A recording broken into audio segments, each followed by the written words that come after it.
Good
morning, Los Angeles, and welcome to a meeting of the City Council for today, the 11th of April, 2007.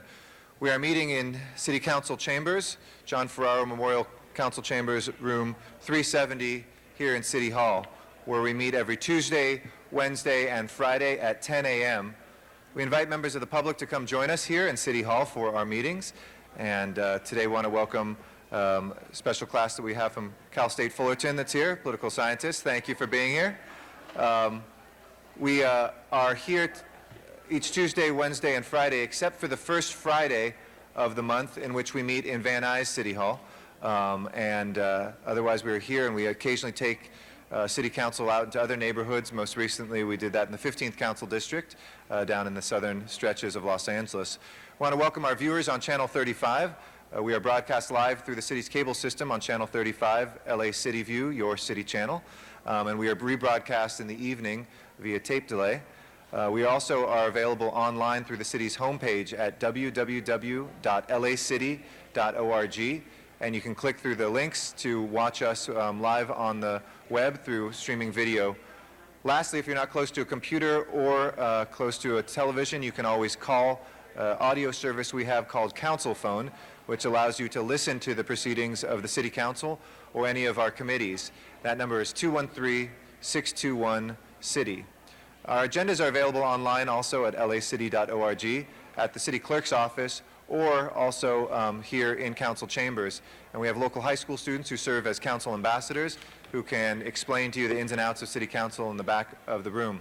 If you're interested in speaking to the City Council, either in general public comment or for any of the items that have been agendized for a public hearing, please fill out a speaker card in the back and hand them to one of the sergeants at arms, and we will make sure that you get in the speaker queue. All items receive a public hearing either in committee or here in the full council. And on the agenda, you can see which items have been agendized for a public hearing. With that, Madam Clerk, please call the roll. Alarcon, Cardenas, Gruel, Han, Weezer, Labange, Parks, Perry, Reyes, Rosendahl, Smith, Weiss, Wesson, Zine, Garcetti. 11 members present and a quorum, Mr. President. Thank you. First order of business. Approval of the minutes. Ms. Perry moves and Mr. Smith seconds. Without objection, those will be approved. Next order of business. Commendatory resolutions for approval. Mr. Labange moves and Mr. Parks seconds. Without objection, those two will be approved. Next order of business. Mr. President, do you wish to take up public comment at this time? Sure. Let's go ahead to public comment at this time. And we have 3 speaker cards right now. And I'd like to invite John Matisiak, and then Arnold Sachs. Welcome, John. Good morning. Hi, I'm John Manishak. Good morning. On October 31st, the City Attorney's Office stated that Municipal Code 1295.2 does not conflict with the Ellis Act and can immediately be implemented. On November 2006, the City Council voted to immediately implement the vacancy rate law of Municipal Code 12952. Council members and tenants alike agree that this law has the potential to curb the current housing crisis. However, as of March 2007, the Planning Department continues to ignore the plain directive and language of the law and has failed to implement the law in the case of condo conversions and applying the applicable factors of the cumulative effect. Please come and support your neighbors and tenants. Excuse me, Mr. President. This item is on the agenda, and there already was a hearing on it. Okay, if you can conclude, we have that on the agenda. Of course, Thank you. And holding the city accountable for its own laws. There is a hearing today before the East Los Angeles Area Planning Commission at 4:30 at 458 North Figueroa Street, Ramona Hall. Thank you for your time. Thank you, sir. Appreciate it. Arnold Sachs is our next speaker.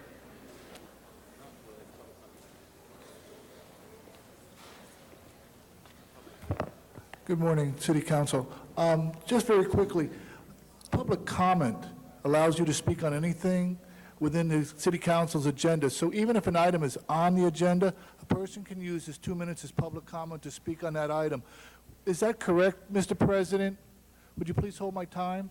You can continue, please. This is your 2 minutes. You can use it however you'd like, sir. I'm asking a question. I mean, the city attorney, this is the second time the city attorney has interrupted a speaker speaking about something that's on the agenda. I'll have him address that after you finish your Thank comments. you. I would like to address the fact that, according to the LA Times, there's some 4 unions are coming up for their labor contracts are due to expire this year, and they're going to be in contract talks with the city. And I would kindly ask these unions to show some restraint in their demands and forego a pay raise, but make sure that their leadership asks the city that they receive the same benefit that the DWP contract awarded its workers by allowing them to work their personal time as overtime. They need that as a benefit. That was not that shouldn't be construed as a pay raise, but as a benefit to the workers, and all the departments should be able to receive the same benefit from the city of LA. Remember, the city council received their pay raise this year, and I would appreciate if the city workers would have that kind of restraint. And also, just very quickly, I'd like to point out to the students that are here, while you're here, please watch the council voting procedure. You'll be in for a very, very pleasant surprise. They have a tote board that shows the council votes, not necessarily all the council members vote. Pay close attention and ask yourself why. Thank you very much, Mr. Sachs. Please address my question, sir. I will. I'll have the city attorney reiterate the policy on public comment. Oscar Johnson is our next speaker in the meantime.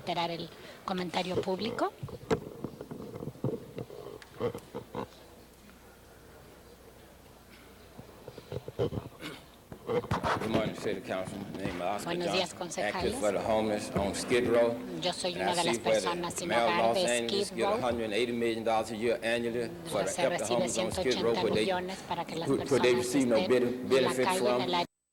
With the gang members, Yo and I estoy see where the también con city los councilman get pandilleros, money y yo for veo the que gang, los $80 million a consejo year for no municipal results. And I obtiene was 8 thinking millones about al año sin maybe we should resultado, build y yo a estaba job pensando que training a lo center mejor in tenemos Watts que poner un and centro a de theater entrenamiento de and trabajo some bowling alleys for recreation. And we should para stiffen the asegurarnos death penalty de que vayan a for entrenarse senseless para el killing in Los trabajo y para que Angeles se dé through the asistencia district el attorney área de office. Los Ángeles. But I see where the district attorney office give the city Yo veo que el fiscal police department a lot of municipal leeway tiene dinero y también to la ciudad y se kill sale innocent people in Los Angeles, especially people se of color. And very targeted day and night to being a stigma and a scapegoat for this problem society. And there's so many unfair justice that our law is doing, government is doing, giving money to one race of people to govern another race of people, but it's totally against our Constitution. And there's so many bad businesses in Los Angeles that turn to business fraud. And all through the city of Los Angeles, I see that the mayor has given Hollywoods the rights to park in the city of Los Angeles overnight through some type of city permit or city function or not. That is really transgressing the boundaries in the city of Los Angeles. But maybe one day if I get the opportunity to speak in the state senate in California, where I've been offered opportunity to go and speak, I want to tell them about so much of bad government that's going on in Los Angeles, California, and something really should be done about it when you see the masses of people that are suffering from economic racism and economic upliftment, and our city government that's turning their backs on them and putting the money in their pocket instead of putting the money where it should go to the people. Thank you.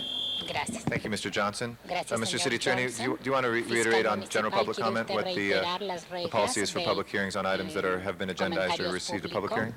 Yes, Mr. President. The Sí, Brown señor Act allows presidente. discussion Se on permite items on the discusión en agenda, artículos que están en la public comment. agenda para However, comentarios if públicos. Sin public embargo, comment si was algún already taken up comentario público on ya se ha an escuchado agenda item at de a un previous meeting artículo or at a committee de meeting, la and that agenda item en has alguna not changed junta anterior, substantially entonces, since si that no ha previous meeting, cambiado de then the forma Brown Act sustancial allows de council la to junta not anterior, have entonces public el acta comment de on Brown those le agenda permite al items. Consejo And also, the council Municipal rules que no escuche state comentarios that públicos general de public esos comment artículos en is reserved for particular. items not Entonces, on los, the agenda. Comentarios generales se Thank you, sir. reservan solamente Chuck para Tenen is our artículos next que no speaker. están a la agenda. Chuck Tennant es la siguiente persona que va a hablar. Good morning, council Buenos members, días, President concejales. Garcetti. Good morning. Presidente The Garcetti. city attorney, could you clarify that again? Fiscal municipal, Because ¿puede I otra was vez going to make esclarecer a eso? public Porque comment yo on quiero the hacer tenant un relocation comentario público protection acerca ordinance. de la reubicación. If it says Y si dice public comment is not que on the comentario agenda, público am no I está allowed en to la speak agencia, on yo I public believe he comment? clarified, unfortunately, we can't. We'll hablar look at that acerca rule, de but ese under the tema. way that it's agendized on the agenda, it says that clearly for items that are not on the agenda, public comment is Si no afforded, está en and la that's how the Brown agenda, Act entonces no also se puede is hablar written. de But we can esos look into that, but comentarios unfortunately, públicos, pero podemos unless it's nosotros, usted reopened, puede we wouldn't be able to presentar take that un testimony today. documento y Okay, but I nosotros lo could make vamos a a leer. general comment that might Pero be, puedo hacer okay. yo un comentario Well, general, sí puede. with Está regard bien. to that issue, Ahora, it's come a acerca de long esa way, and again, I cuestión, would ya ha like pasado to mucho tiempo y thank otra vez yo Herb quiero Wesson and his agradecerle committee, Ed al señor Reyes, Wesson and y a su Eric and Jen and Herb comité, and a Bill Jen, for a their Bill, hardworking y a Drew efforts por los in esfuerzos de getting this trabajar issue tanto to en the tener city esta council for cuestión al vote. Consejo It's been a Municipal long para year of a lot of voten. Ha hearings and pasado everything. mucho tiempo este It's a big año. step in the right Es un direction that paso started 20 muy years ago, and where are we grande, now? la dirección We're on the correcta que empezó hace threshold of 20 housing años, y donde reform estamos ahora, and estamos ahora en tenant la protection reforma de las measures. viviendas And y las there was medidas de a protección comment a that los inquilinos. Había un Councilman comentario Alarcon had made about the poor, and I just wanted to Yo reiterate that quisiera reiterarle tenants that are que los displaced inquilinos and que disrupted los include quitan poor. de su lugar They're y que están families with kids, interrumpidos, seniors, con familias, disabled, con niños, people that can't afford jubilados, things, but they're tenants. incapacitados, And personas poor que no comes pueden under that. comprar y que son And you inquilinos. made a comment about not No, voting usted for ha something hecho about un because of comentario the de word que algo poor. And yet, que no poor vota comes por la under palabra that. pobre, la palabra Unless I pobre viene de misunderstood esos that, lados but que yo no those entendí tenants that are bien, pero esos displaced, when they get inquilinos que son displaced, cambiados de and with the lugar, market cuando los rates of sacan del today, lugar y con a las lot of people tarifas can't del afford. mercado That del día de hoy, includes muchas poor, personas no pueden disabled, pagar. Eso incluye long-term incapacitados, tenants. pobres, inquilinos Thank you. a largo plazo. Thank you, Mr. Gracias. Tenen. That Gracias, closes our señor general Tenen. public Con eso comment. If we can terminamos el please run through the comentario del agenda, público. Madam Clerk. Si And if I can podemos ahora ask leer la Sergeants at Arms to agenda, si le assist podemos in pedir, por favor, a los quieting down some of the oficiales que discussions, and if I ayuden can encourage para people to que take the haya discussions silencio en la either sala, outside para or to que keep them puedan to a hablar minimal ya level. Thank you. afuera, o que estén en silencio, First por item. favor. El Item number primer one is an artículo, item el notice for artículo public número hearing, uno. and the applicant consents to a continuance to May 1st. Lo vamos a continuar. May Hasta el 1st, is there any 1 de objection to mayo, continuing si item hay 1? alguna objeción. Seeing none, that'll be Si the no order. veo Next objeción, item. queda ordenado. Next items are items for which public hearings have been held. Items 2 through 21. Items 2 and 3 are commissioners. Do you wish to hold those on the desk? Yes, let's hold the commissioner nominees on the desk, please. And on item number 4, there's a request from Council District 7 to continue that matter to April 25th. Okay. Vamos a continuar If there's el no artículo objection, we will 7 continue that hasta till el 25 April de 25th, you said? abril. Yes. está bien, si no hay And also on objeción, item lo number vamos a 5, prorrogar Councilmember al Brewer requests that matter be 25 de continued for abril. 1 week to April 18th. April 18th, without objection, El 18 colleagues? de abril, si no hay Next ninguna item. objeción. And that el would be siguiente before council artículo, items eso va a 6 through ser 21, los and on artículos item number 6 10, the hasta el report has been 21, submitted and el distributed to the artículo council 10, members. Se ha Okay. presentado Mr. un informe Smith? y se ha ya circulado I'm sorry? a todos los 17 for concejales. amendments. Okay. Ahora el Mr.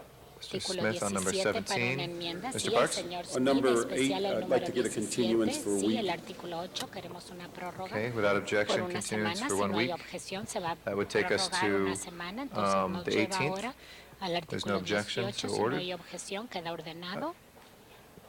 Other specials, colleagues? ¿Algún especial, colegas? We have Tenemos 6 through 21 right now. del 6 al 21 ahora.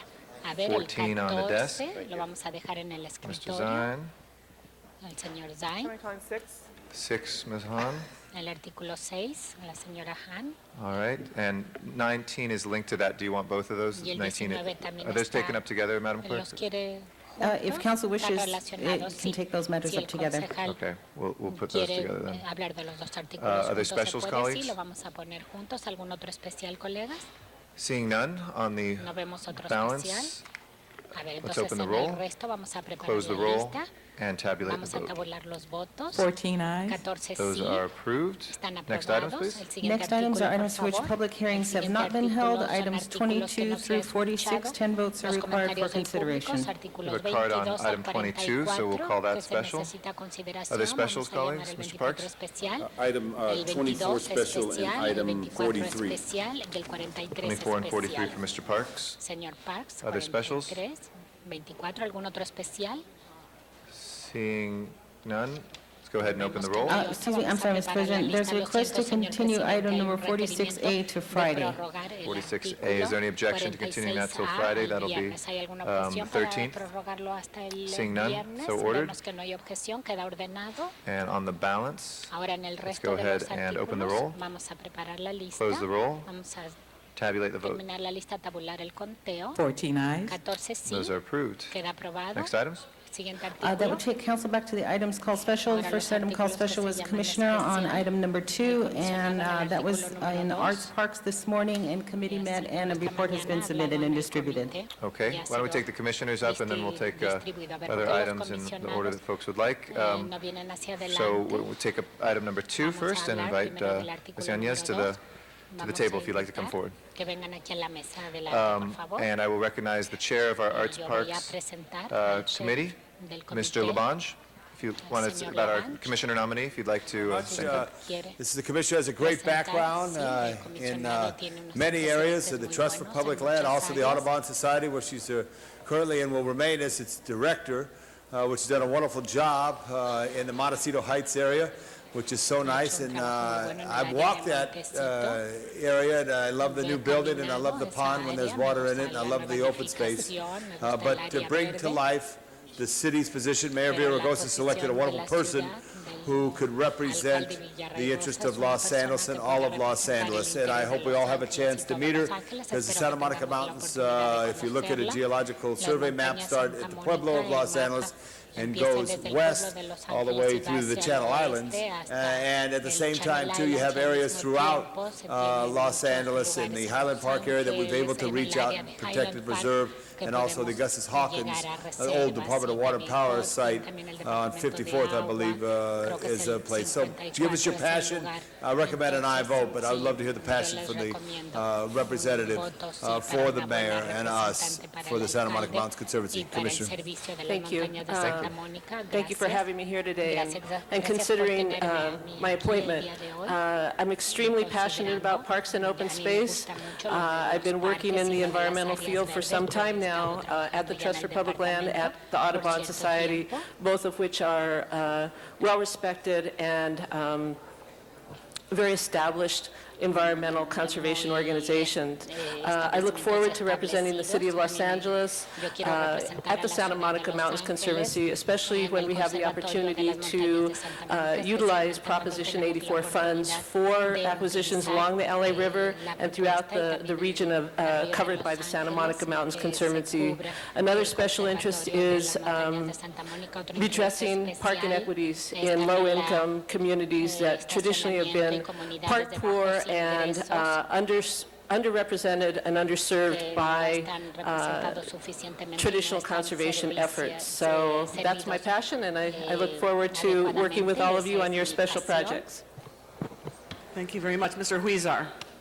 Señor Huizar. Thank you very much. Madam President, I would also ask if you could tell the people standing around here to keep their voices low. It's, we have a very important appointment that we're making, and it'd be a very Thank you very much. appropriate With the people in the chamber engaged in conversation, if they could just move to the back, that would be very helpful. Thank you.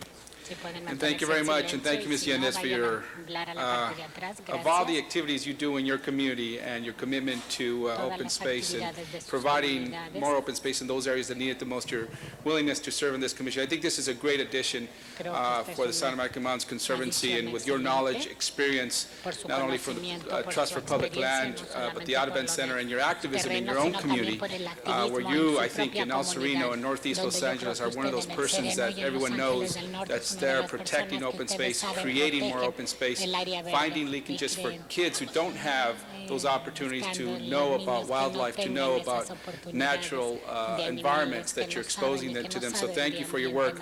I know that you're a person of integrity, you're very hardworking, and as a CD14 resident, I know we communicate a lot in working on those issues together. So I look forward to continuing our relationship and working together when you serve on the board of Santa Monica Mountains Conservancy. And I also want to just acknowledge the work that Santa Monica Mountains Conservancy is doing. Is what was considered once a West Side organization is now reaching out to the Central City, to the East Side.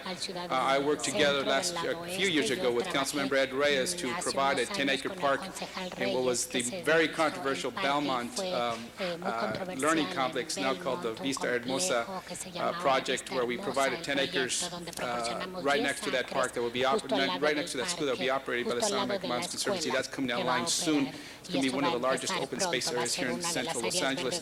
I'm working with the Santa Monica Mountains Conservancy as well in Boyle Heights to create a green corridor for the kids from Roosevelt and Hollenbeck to be able to have a place to walk, to exercise, and make more connectivity between the parks, a few parks in those areas. And also they're very willing to work in other areas in my district, so I want to commend them for that. And not to mention Ascot Hills, right next to where you live. We're moving forward on Phase 2 to provide that as a passive park for the local residents and other residents to enjoy the beauty of what that provides. So thank you so much, and thank you to the Santa Monica Mountains Conservancy, and we look forward to continuing to not only protect what we have, but expand what we have in terms of open space. Thank you. Thank you, Mr. Huizar. Mr. Garcetti. Go ahead. Thank you, Councilmember, for your efforts. Thank you very much, Madam President. Congratulations.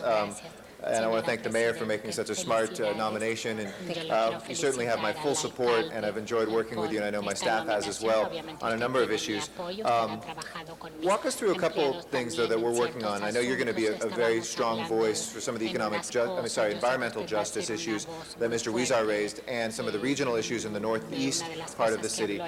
As we're looking at Mr. Reyes's great efforts and the rest of the committee for the revitalization of the Los Angeles River, one of the neighborhoods that's tucked up right next to the river is Legion Valley, formerly known as Frogtown. I've talked with Antonio Gonzalez about that area and some of the other folks that are on the Conservancy. There's a big plot of land, it's right now a factory, that is owned by the Conservancy. There's been a great kind of pocket park next to that that acts as a swale to filter the watershed and the runoff in the neighborhood and not just put it into the river with its pollutants. And we're building a skate park because that was something that the kids in the area wanted to, and a third parcel that's part of that land as well. Tell me what some of the successes have been along the river of the Conservancy, and where are some of the areas you feel the Conservancy can be more connected with the communities. I think they've done a great job of revitalizing parts of the river, but oftentimes those communities say, oh, that pocket park, I don't really use it, it's not useful to me. What sort of leadership can you bring to that question to make sure that communities are being heard in the parks that are being planned in their neighborhoods? Thank you. Great question. There's a lot of work that's going to happen through the Santa Monica Mountains Conservancy on the LA River. There's $36 million set aside through Prop 84 for the LA River. It's a tremendous opportunity to really listen to all stakeholders, not just the organizational stakeholders, the usual suspects, if you will, but also the community. And I think that's an area where I have some expertise in connecting with communities and really trying to listen in a dispassionate way to what the needs are and really drilling down to find out exactly what those needs are. It's not enough to take, 2 or 3 representatives who make their way to a meeting to talk, but really to survey the residents and to create processes by which you methodically go through the process of listening and taking into account what is being said, as well as comparing it to data that exists out there. We have pretty sophisticated data these days to show exactly where the communities that are hardest hit by park poverty. And so, those maps give us one type of data, the community will give us another type of data, and then there's a whole process of building consensus across the board to address those needs in a way that's methodical, evidence-based. I come from the field of public health, and you don't do anything unless there's evidence. And so I think, really having a comprehensive approach to listening to the community, developing criteria for how you do outreach, and then how you create projects, I think is something that I can bring to Santa Monica Mountains Conservancy. I'm very excited about that. I believe I'm the first Latina to represent a seat on that board, and that's pretty important in my mind. And I, like I said, I hope I'm able to, leverage all my skills and experience and enhance the good work that's been done already by Santa Monica Mountains Conservancy. I think we're in a historic period of the city of Los Angeles to change the culture to one of conservation. And so I'm very excited about joining at this point in time. I hope I've answered your question. No, you have, and some of it, I think, as you get your hands dirtier with the site itself, and other sites that are like it alongside the river. I was very supportive of the pocket parks that have emerged along Los Angeles River. I also know that the residents who are there, sometimes those are more geared towards visitors or people who are exploring the river for the first time. And so where we can take some of the conservancy land, which has been wonderful to have, and tie that also into those local communities. I think that is the way to do it, through community organizing, through those meetings that, as you said, aren't just the 2 or 3 kind of grass tops, but the true grassroots of the area. And I understand the Conservancy, where the factory site now is in Elysian Valley, is actually getting the rental money from that factory site, and it's helping the Conservancy's overall projects and programs, and it'd be great to see some of that refocused into the community that essentially the land is from, and in a way that preserves jobs, builds housing, and has open space. And I know that you're a champion of all 3, so I thank you. I'm really looking forward to working with you, and I think all of us in the Northeast are very excited to have a Latina, to have a local voice, and to have a great environmental champion like you on the Conservancy. So congratulations. Thank you so much. Thank you very much. There's no further speakers in the queue. Madam Clerk, would you please open the roll? Close the roll. Tabulate the vote. 14 ayes. Thank you very much. Next item. Next item is item number 3, and that's confirmation of Ms. Concepcion Lara to the Board of LA Convention Center Commissioners, and a committee report has been submitted and distributed to the council members. Concepción Lara, All ya right. se distribuyó el informe a los concejales. Ms. Hahn. Or Mr. Señora Roll. Hahn. Ms. Hahn is the chair of the committee, am I Señora correct? Hahn es la Ms. Hahn, why presidente don't de you la go first then? comité. Bueno, la señora Thank Hahn you, quiere hablar Madam primero. President. Colleagues, Gracias, señora presidente. Councilmember Colegas. Rosendahl and I had a very Rosendal y yo fascinating tuvimos committee una meeting about an hour ago, and de really comité were hace como una hora. enlightened and energized Teníamos mucha energía by y con mucho Concepcion's gusto de background, los her antecedentes de perspective, Concepción, and de her Concepción, de sus energy and willingness to serve on this perspectivas y de su commission. I think the rest of the colleagues, as well well as all those who are watching on Channel 35, would benefit, like Bill and I did, from listening to you talk about what you bring to the table, talk about your background, and talk about your vision for the convention center. And I think we would all benefit also listening to you praise Mr. Abbasi and the staff. I think that's really good for us to really highlight city employees in the city of Los Angeles and what they are doing out there, sometimes unbeknownst to us and unbeknownst to really Angelino. So love to hear you talk a little bit about what you talked about to us in the committee this morning. Yes, buenos días to everyone. Muy bien, gracias. Well, I'm very happy to be here. I just want to say very briefly that my background includes having taken HBO into Latin America and having created the first pan-continental satellite-delivered service in the world, and also having created HBO Latino, which you can see in this country, as well as 5 other television channels. I'm very happy to be here because I have met extensively with General Manager Abbasi of the Convention Center and Assistant General Manager Hill, who's here this morning, and they gave me an amazing download as to what is happening with the Convention Center and the importance of the economic engine that it provides, as well as how it plays a role in LA life. And it's clear that Los Angeles City is going through a huge renaissance, and I believe my background, having started and overseen major media enterprises, will contribute greatly to what is happening downtown. Thank you. Again, I think you bring a very interesting background and perspective and energy to this commission, and I agree with you that we are really experiencing a renaissance all over Los Angeles, in many of our neighborhoods and many of our downtowns, but particularly in the main downtown. And we are beginning to realize the importance that tourism, trade means to Los Angeles and to our general fund. And so we really want to push the convention center and push the bookings and push the benefit that brings to all of Los Angeles. So, Ms. Laura, I wholeheartedly support your recommendation. And I guess, colleagues, we're going to have to take 2 votes on this because she's actually being appointed to the rest of 1 term and then another term. So we're going to have to take 2 votes on this morning. But on both votes, I hope that we will have a unanimous support for you. Thank you very much. Thank you, Ms. Hahn. Mr. Rosendahl. Thank you, Madam President. Again, it's great to see you. We did have fun this morning, Janice and I, listening to you.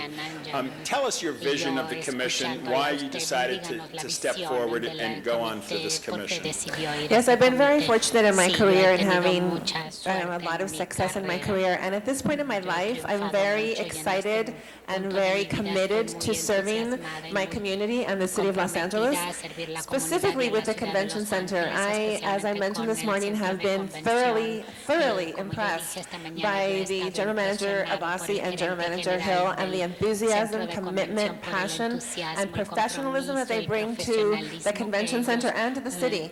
My vision is to bring all of my contacts, experience, and commitment and love to the city of Los Angeles, and hoping that all together will create tremendous synergy and magic and miracles to create even more money for this wonderful convention center that we have, and especially in what it's doing with LA Live. Tie that into, for my colleagues as well as the viewers watching this, about your contacts and how they'll participate in this new day.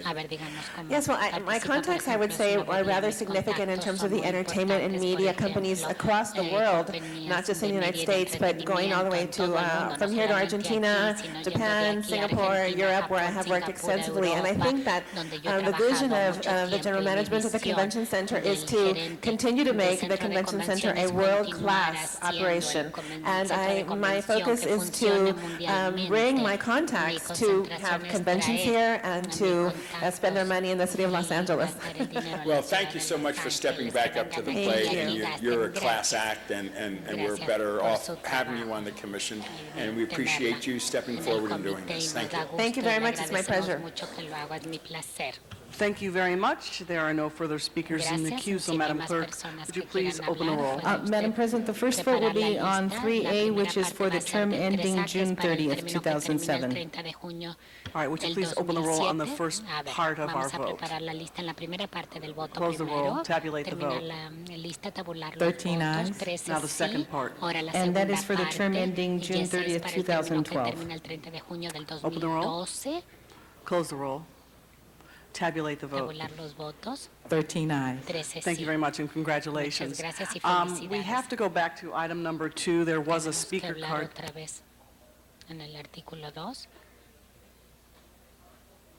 Right, excuse me, I stand corrected. There was a hearing in committee, and we're fine with that then. We'll proceed. Next item, next matter.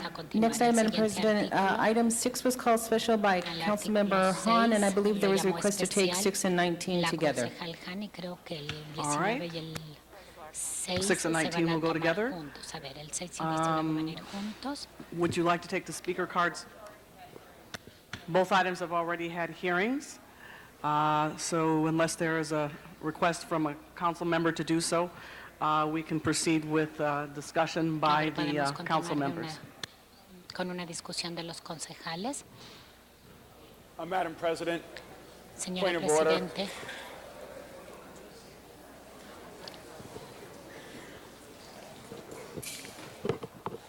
Okay, Mr. Rosendahl. You mentioned that there were cards, and I know we had a public hearing before. How many cards do you have?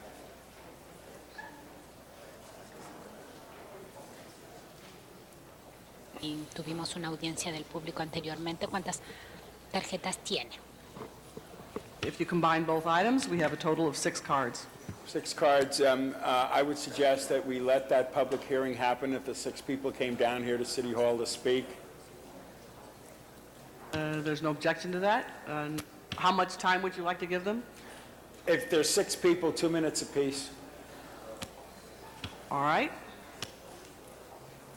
First speaker will be Larry Gross, followed by Shashi Hanuman,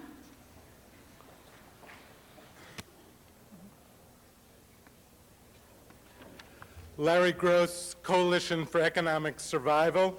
I want to first, my understanding, a new motion's going in, and I want to thank Councilmember Wesson for fulfilling his commitment to reduce the tenancy requirements to 3 years.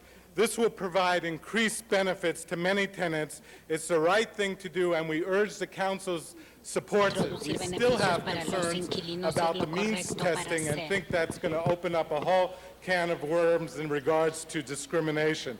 But passing these proposals doesn't mean that your work is done. These actions still fall short of what's needed. Settling on relocation assistance increases without restricting conversions and demolitions, in a sense, legitimizes continued affordable housing destruction and tenant displacement. Last week you talked about the need to build more affordable housing, and of course that is a key. But without preserving our existing affordable housing stock, we're just going to be treading water, if not drowning, in a sea of despair. Any effective housing policy must commit to both production and preservation of affordable housing. Anything short of that guarantees a failed policy.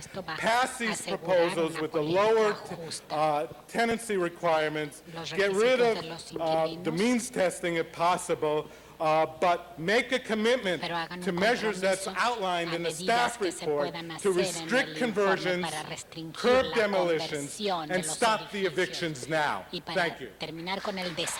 Next speaker is Shashi Hanuman. Mr. Rosendahl, just a point of reference, we've received, now we have 14 cards. Deanna Kitamura. Good morning. My name is Shashi Hanuman. I'm an attorney with Public Counsel. As you know, we submitted a letter April 4th, and the letter said that we had some grave concerns with any length of tenancy or means-based proposal.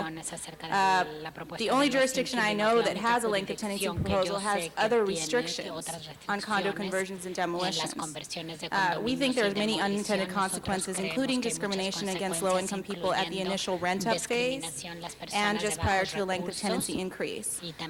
Let's just look at the truth. We have a 4% vacancy rate for rentals. It's hard enough to get an apartment in LA. It's even harder right now for a low-income person to get an apartment in LA. If you do a means-based proposal, it will just make it harder. We'll be hurting the very people we're trying to help.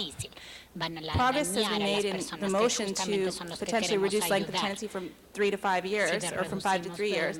But more would need to be done in order to ensure this proposal is workable, including anti-discrimination and just cause eviction protections. And relocation is only one small part of this equation. Every week we get more calls about evictions. More affordable housing is lost, and we need to be prepared for the future. So please make sure to enact corollary provisions to strengthen 12952 and to regulate demolitions. We've been discussing these for a long time. Please take this action now.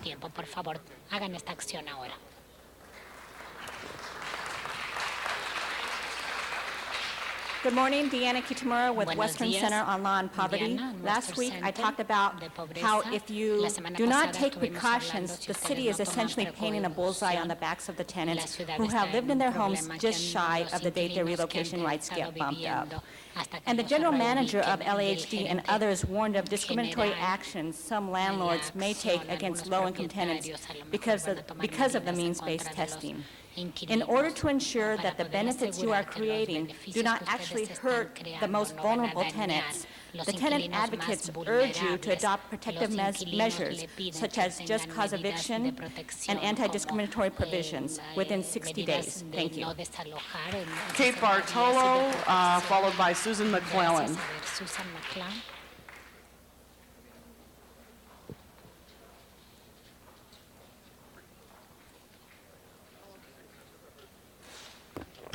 Kate Bartolo should be coming up behind you. Is she not here? Okay. Oh, there she is. Okay, great. Dear council people, my name is Susan McClellan, and thank you for making this housing problem more fair for the tenants. The most important part still is not being addressed. I ask you to support strengthening the provision to deny conversions and extending it to demolitions if the vacancy rate is below 5%. I hope and pray to God that the council members immediately stop the destruction of affordable housing due to condo conversions and demolitions and protect especially the poor tenants from having their lives ruined and for some destroyed by being evicted from their homes. I believe it is unfair, unjust, and inadequate for the poor, seniors, disabled, families with children to be forced out of their affordable housing when there isn't similar affordable housing available.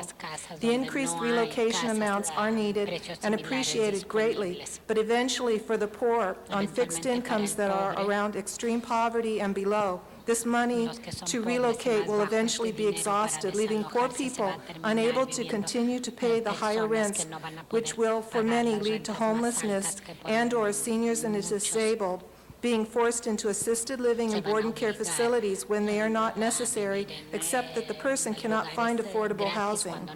Please have mercy on the poor who are being harmed and will continue to be. Isn't the job of a public servant to protect and serve all the people? Tenants are not being protected and served enough, and I think council members should fulfill this duty. And I have friends that have become homeless because of this issue, And, I have a friend, 70 years old, who became homeless, was on the street for 2 years, and was forced into a board and care because she got kicked out of her affordable housing. And I, too, I've lost my housing in the past due to, demolition and been forced into higher, so thanks. Thank you very much. Bartolo, following Ms. Bartolo will be Jean Waldorf Black. Kate Bartolo with the core group and also working with the Central City Association. First, I'd like to correct a misunderstanding. There was a misunderstanding that conversions are not covered in terms of the requirement that landlords pay the relocation fee. It is covered. It's on the building and safety clearance sheet that if you do not pay those fees and confirm, checking the box, you will not pass go to get a final, the final approval for the map. and if there is a dispute, it is then in the landlord's direct interest to resolve that dispute because they cannot proceed. With regard to the proposed changes, I think that there is a lot of pain out there in the tenant community, and I think it's very important at this juncture that we show that we are responsive to it. While I don't believe it is the best policy, I think that we understand the position. Now that the City Council is poised to approve what are arguably the highest relocation fees in Southern California, what Central City Association implores us to do is let's put aside labels of landlord and tenant and start coming up with solutions to what I call the 4 pillars of reform. One is better protections for tenants. Second is consumer, landlord, and tenant education. Third is finding ways to preserve the existing housing stock, and fourth is expansion of supply. And I can only tell you this, there are solutions that are out there, many of which we proposed last February, that can be adopted that will not chase away equity capital. Thank you. Thank you very much. Gracias.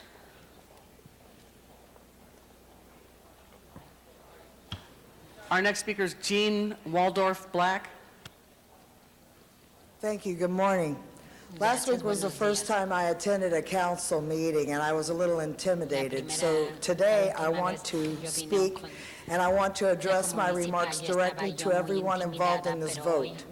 I am a displaced tenant. I am a mother of an 11-year-old child in middle school. I speak for the parents of the students at Leo Politi Elementary School who have excellent teachers. We have a gang problem in the neighborhood that has resurfaced because of the building I was forced to vacate for supposed condo conversions, which is still vacant. A man who identified himself last night on my telephone as Greg Johnson from the LA Times wanted me to confirm that there was indeed a fire on the property at 1126, 1130, and 1134 South Westmoreland Avenue. I thought he was talking about the one a month ago. No, this was the one last night at about 6:30 p.m. Fire Station 13 answered the call. I did not go over there myself at that time because our senior lead officer, Christopher Landry, has told me that I can't go on the property alone if it's not even safe for them. Now, we have an excellent LAPD unit in that area. This area is 1 block from where they're building the new Wilshire Police Precinct and the new fire station, except that we now have to pay rents over $300 more a month. In my neighbor's case, $600 more a month, and now she's got to move in with her mother. We don't have it. I don't even have the rest of my relocation assistance from the landlord who wants to pretend that he's out of the country and hide behind his cell phone and never answer anything that he is asked to by the dispute resolution program, the Los Angeles Housing Department, and hopefully it will go before the city attorney, but I need the money now. I don't need for you to wait anymore for the children of Los Angeles to feel that this city does not want them. Thank you. Next speaker is Noel Weiss. Council members, good morning. When I first came up with this idea of the 9 and 17 last October, nobody gave it any shot. I think the people watching over TV should know ideas count, people count. The Planning Commission, I want to basically say the reason why this is here today is because of Jane Ellison Usher of the Planning Commission. We went to the City Council last October. There was silence, but now Jane came through, and I want to salute Mr. Wesson as well as Janice Hahn, because as far as I'm concerned, the 2 leaders of this council, I don't agree with Mr. Wesson's alternative, but the bottom line is we still are better off today than we are going to be. Janice Hahn stood up. People again watching have to know and understand there are no tenants in her district in terms of that they have these kinds of problems. She didn't have to do this. She stood up for the people, and I appreciate very much the effort in doing that because it shows what a true leader is all about. As far as the council as a whole, you guys have a core decision to make. This should and can be a leverage into a greater discussion about housing policy. You guys have to decide. You want to follow public opinion or do you want to lead public opinion? It's time this council led instead of followed. You guys have to start, instead of coasting, you have to start soaring. And I challenge all of you like John F. Kennedy did, we're going to the moon by an X date. I think the president of the council, on behalf of the whole council, should say within a year from now, this council is going to have a housing policy, it's going to have a transportation policy, and the people of the city will then know, essentially, that this council can do what it needs to do. So I ask for that commitment, and I hope that we can get this done today. Thank you very much. Mike Shart.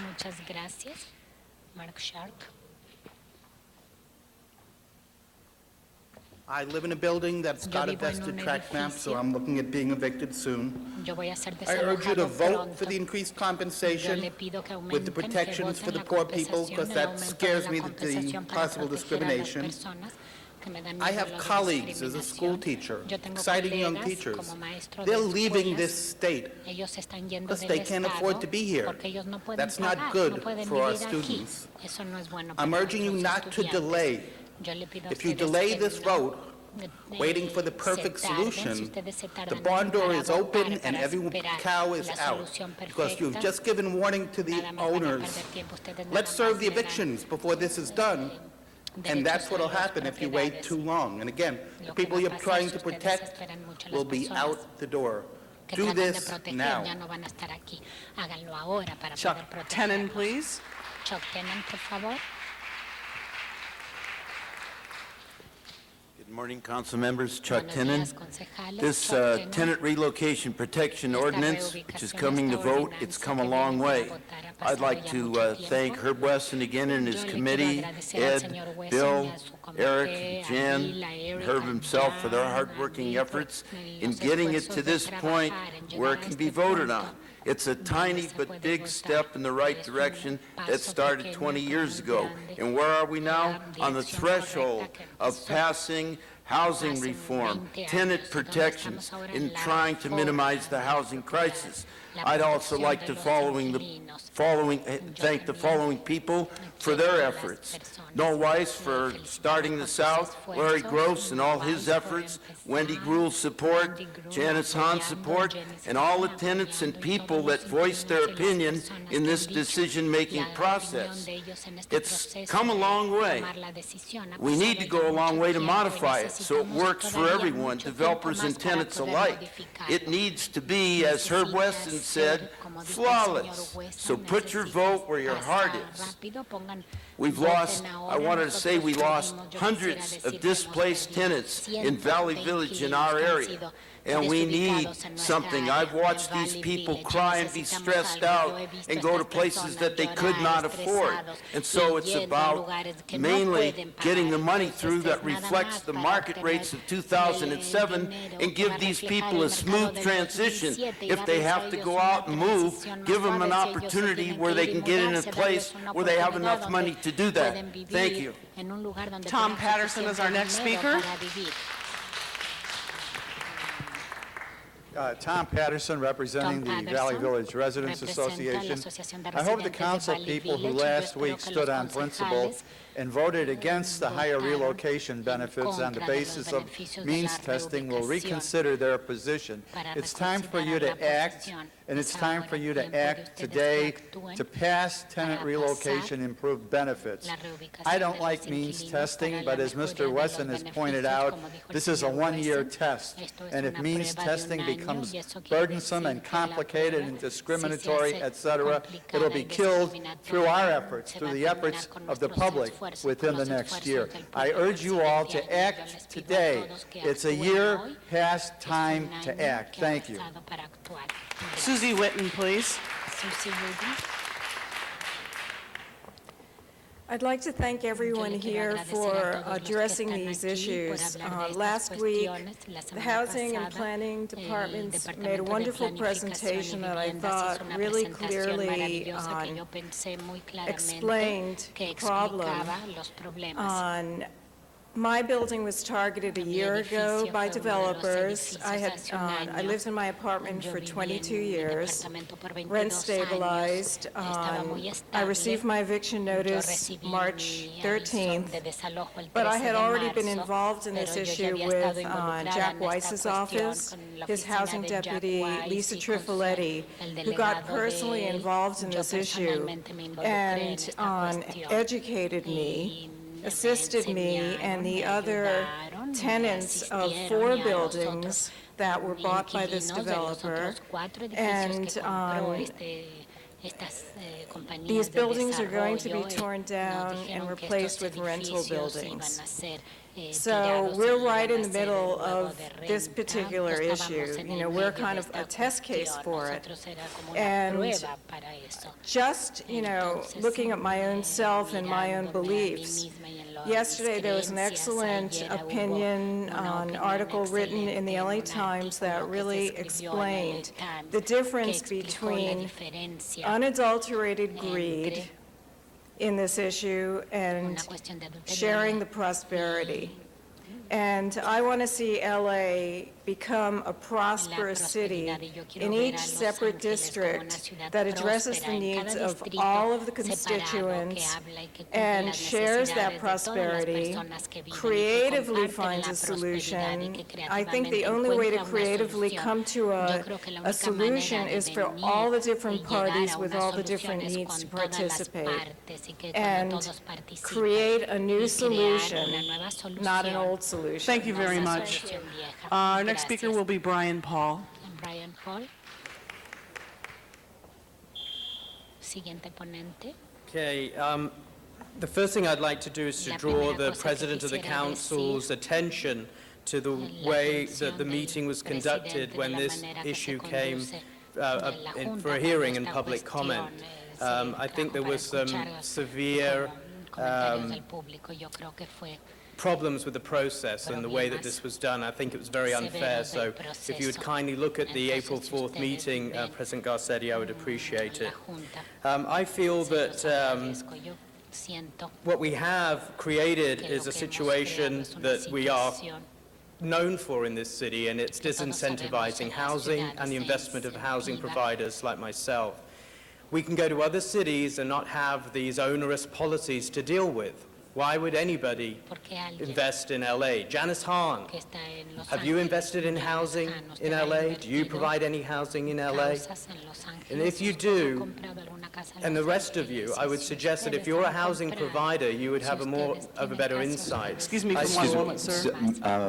The speaker should address the council as a whole, not individual council members. Well, the other speakers did do that. They congratulated specific council members. Is this just for me? At this point in time, yes, it is. And this was the same sort of travesty that went on at the last meeting when we didn't have people speak against the issue. I think also we have a general manager, Mercedes Marquez, who made some misleading statements in the number of owner-occupied 1 to 4 units. She said there was 89,000. 1 to 4 unit buildings are 89,000 units in, but not those that are owner-occupied. And really, in her presentation, what we saw was a distinct lack of policy, and I think we need to address that seriously. What we're doing is trying to create a Band-Aid for a problem that's much bigger than what we're looking at today. Thank you very much. Next speaker is Dan Freed.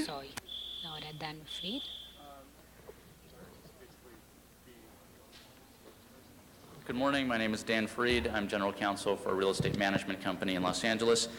And before making your final decision today, I ask you to consider 2 very important questions which I don't believe have been addressed. First, does this ordinance or any of these proposed ordinances fairly take into consideration the fundamental difference between rent-controlled and non-rent-controlled market rate units? The Council's noble desire to increase relocation assistance to help those being displaced from rent-controlled units and experiencing a big differential in rent when they move is not the same as the experience which will occur with non-RSO units, where there is no differential in rent for a relocating tenant.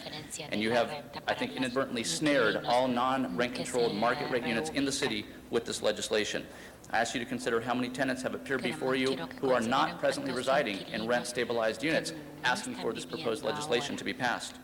The answer is probably few to none, and yet this would impose a great burden on many non-RSO buildings.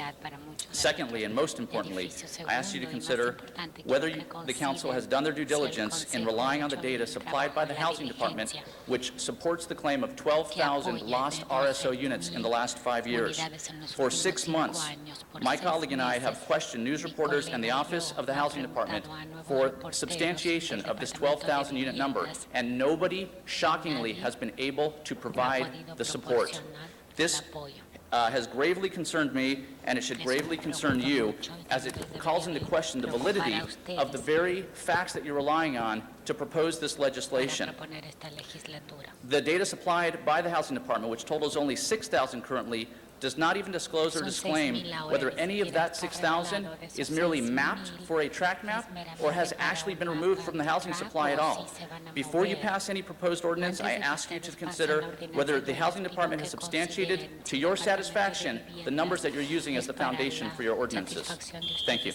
Thank you very much. Our next speaker will be Gina Covello. Gina Covello.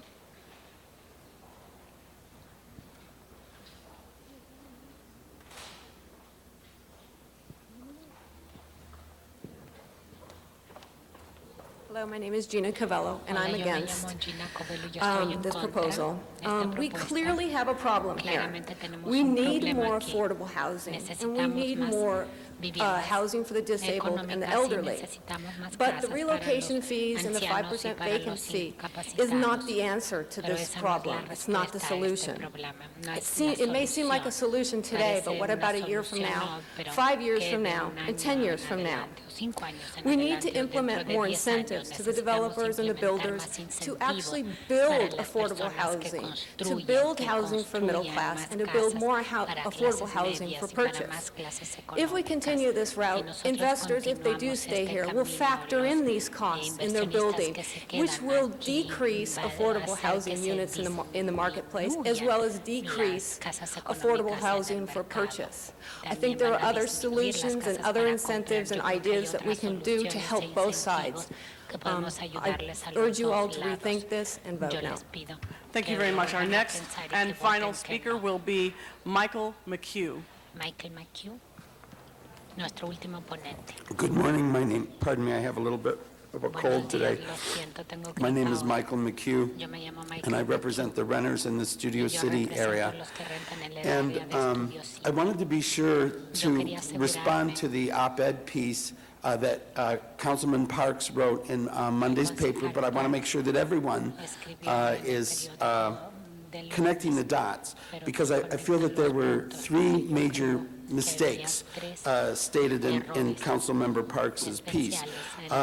He said condo conversions shouldn't be restricted, but under our current law, if the vacancy rate is less than 5%, condo conversions can be denied. Also, it was stated in that op-ed piece that condo conversions are an important way to encourage home ownership. But if all council members will remember the testimony from your own departments, only 12% of the population of Los Angeles is making enough money to afford these condos. Only 12%. So who are you building the condos for? It encourages home ownership, yes, for the upper 12% of our population. It does not encourage home ownership for 88% of the population.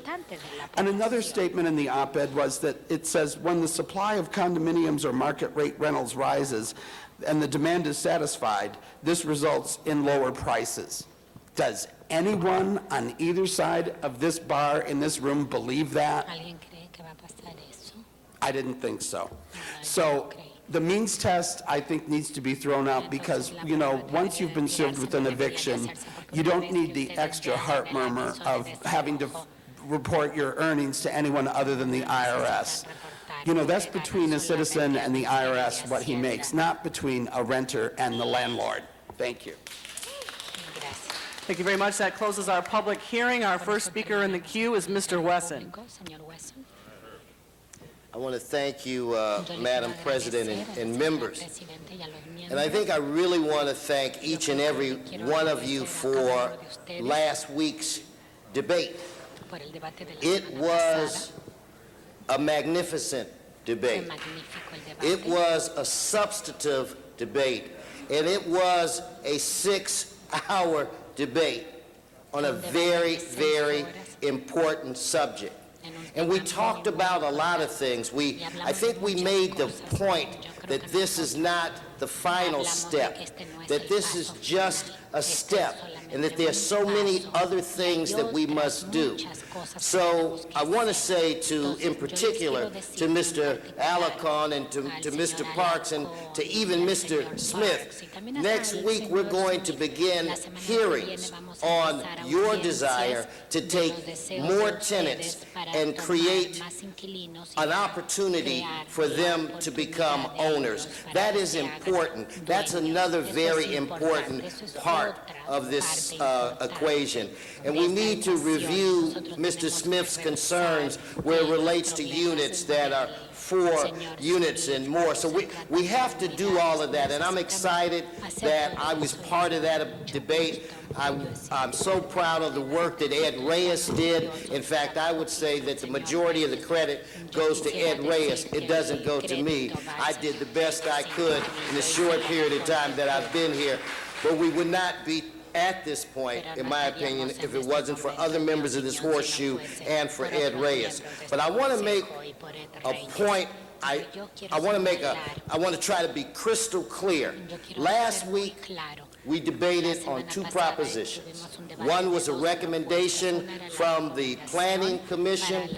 The other was a recommendation from the Joint Planning and HCD Committee. The Planning Commission's recommendation was rejected. It was voted down.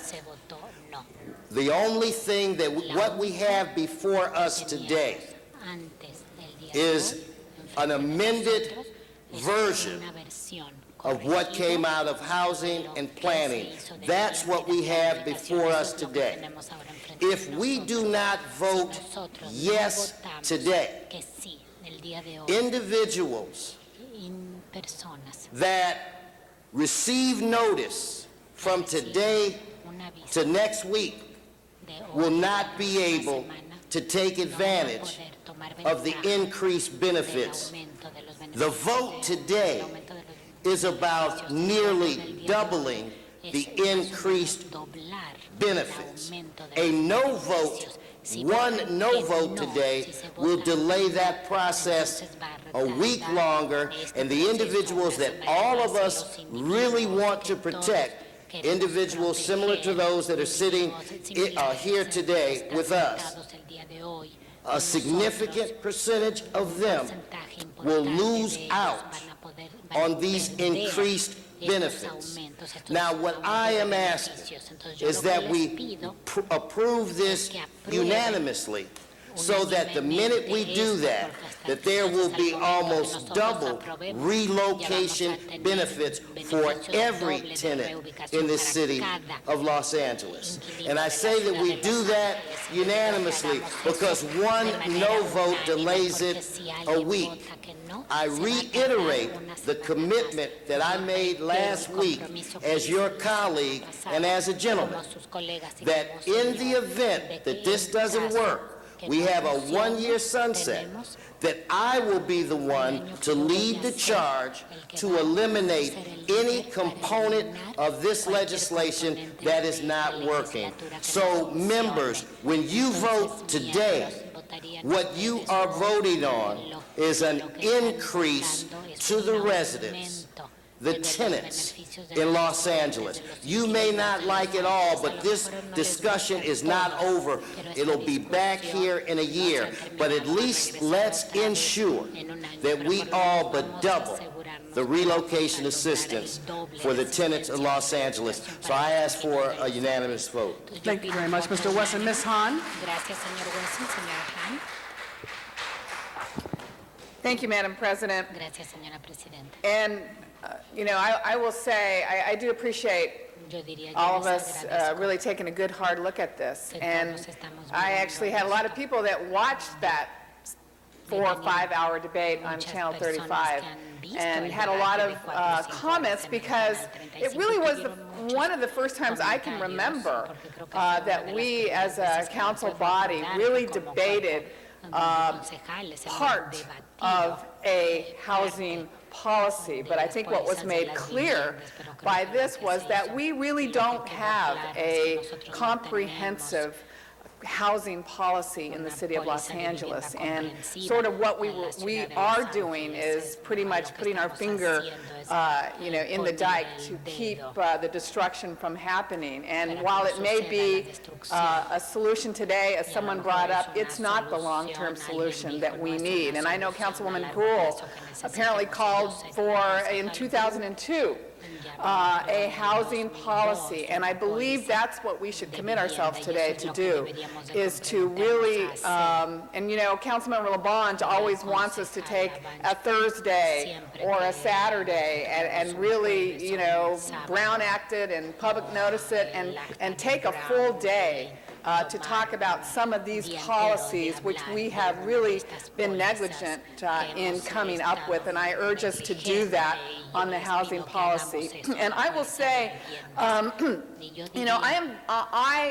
in my belief, have been very compelled by the statistic that 70% of Angelenos are renters. 70%. That is the majority of the residents of Los Angeles. That is who should be really giving us a mandate on how we create this policy. And I believe that the housing department, that the Planning Commission's proposal was the right one, because frankly, I agree in increasing the relocation fees, but I believe in increasing those fees for everybody, no matter how much you make or no matter how many years you've been there. And that was one of the issues that I really had, because I would still argue that someone who's been there 2 years, the last time anybody has moved or relocated, you pay first, you pay last, you pay security, you'd set up utilities. There's a lot of moving costs, and to have to be relocated within a year of that really wipes you out financially. So I'm still disappointed that what we have today has the 3 years, but I will say that the 3 years certainly is better than 5 years, but I really believe that everyone deserved this higher relocation fee. However, as we all saw last week, my motion did not get the support of the majority of the council members. So I left last week knowing that my proposal did not have enough votes. So as Councilmember Wesson said, what we have before us today is the higher relocation fees. We want those to go to tenants as quickly as possible. We know that there are those in the pipeline right now who are going to be getting notice that will be needing this. So I'm supportive of that, and unfortunately last week, even in some of the newspapers, it seemed to think that some of us who voted no were against higher relocation fees, and I just want to set the record clear on that. I voted no because I didn't like the means testing, and I didn't like limiting it to people who had been there 5 years or more, but I certainly, without a doubt, am for increasing relocation fees, and they may be the highest in California, but our tenants deserve the highest relocation in California because it is difficult to find places that you can afford. It is difficult to be relocated. It is difficult to have your life turned upside down by a forced relocation. So they deserve that. I am still unhappy with the means testing. I will say that on record. I am still unhappy with limiting it to people who've been there 3 years or longer, but that's what we have before us today. So in voting today, I want people to know that what I most want is the higher relocation fees for as many tenants as quickly as possible. Thank you, Ms. Hahn. Our next speaker on the queue is Mr. Zine. Following Mr. Zine will be Ms. Gruhl, then Mr. Rosendahl, and then Mr. Huizar. Thank you. Just a couple items that I wanted to address. Number one, the gentleman who said that when we had this public discussion last week, there was confusion. The confusion was the cards that were filled out showed people for or against general comments, and it was very confusing with the number of cards. That was the confusion that was caused when we had the public speakers. speakers. It's an important point, Mr. Zine, and I'll just pause your time there. Every card that you had, just to confirm and put on the record, you did call those names? Yes. Okay. Yes. I want to make sure that's also in the record. Thank you. The other issue is to support Mr. Wesson in this endeavor. I've read articles recently, a number of seniors being relocated because of the conversions. People who've been loyal tenants in apartments for many, many years, paid their rent, fixed income, Social Security, pensions, etc., being relocated because of the conversions.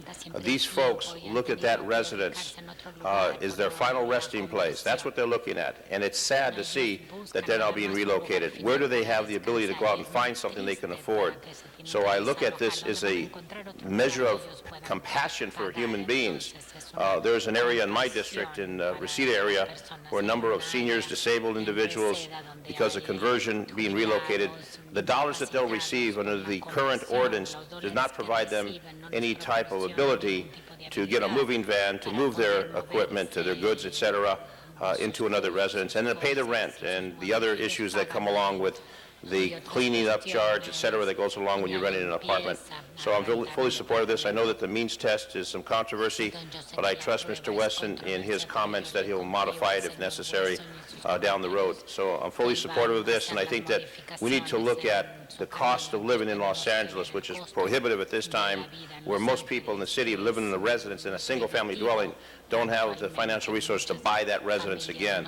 And fortunately, they're in those residences, but the people who are fixed in apartments, who have been there, again, very loyal tenants, I think we have some obligation and respect for them. So I'll support this, and I think this measure is just another indication of the policy in the city of Los Angeles that we want to provide quality, affordable housing for individuals that reside in the city of Los Angeles. And clearly, we don't have any more land to build. There'll be another controversy coming up about another development in my district, and when we look at calling for an apartment, and I made a call to a particular unit where they built some new apartments, and I asked, what does a one-bedroom run? And they said, well, it's not a one-bedroom. They give me the square footage, 596 square feet, and they tell you how much it is, $1,600. How about a two-bedroom apartment? Well, let me tell you, it's going to be so many square feet. What they're quoting now is the square footage and how much it's going to cost. And the cost is prohibitive, especially for seniors, disabled, and other people who are earning an income. In addition to that, the cost of gasoline, as we know, is skyrocketing more and more. And with that comes the cost of goods. So I support this. I'll continue to support it. And again, this is a good measure of compassion for the people of Los Angeles. Thank you. Thank you, Mr. Zine. Our next speaker is Ms. Gruhl. Thank you, Mr. President, and thank you to Mr. Weston and Mr. Reyes in his absence for their leadership over this last year, and really, as I mentioned the other day, the public hearings that occurred throughout the city of Los Angeles. I think, and Ms. Hahn alluded to this in her comments as well. The one thing that this council is unanimous, okay, that every single person around this table agrees, is the relocation benefits need to be increased, okay? That is the message that everyone agrees to. When you look at the numbers, in 1978, when relocation benefits were first implemented, I was still in high school, believe it or not, $1,000 regular and $2,500 for qualified. Almost 10 years later, just a little less, it went up to $2,000 and $5,000. Just doubled in that, in a 10-year period. In 2004, it went to $3,200 based on CPI and $8,000 for the qualified. And each year it went up $3,300, about $100 for that. Now, again, the recognition in this council is that we all agree the relocation benefits should be increased. And I think generally a majority of these would also say the 3-year period of time. My concern has always been, and as someone who worked at HUD, and my goal in there, we had the biggest homeownership program in the country, in the history of this country, when Henry Cisneros was Secretary of HUD.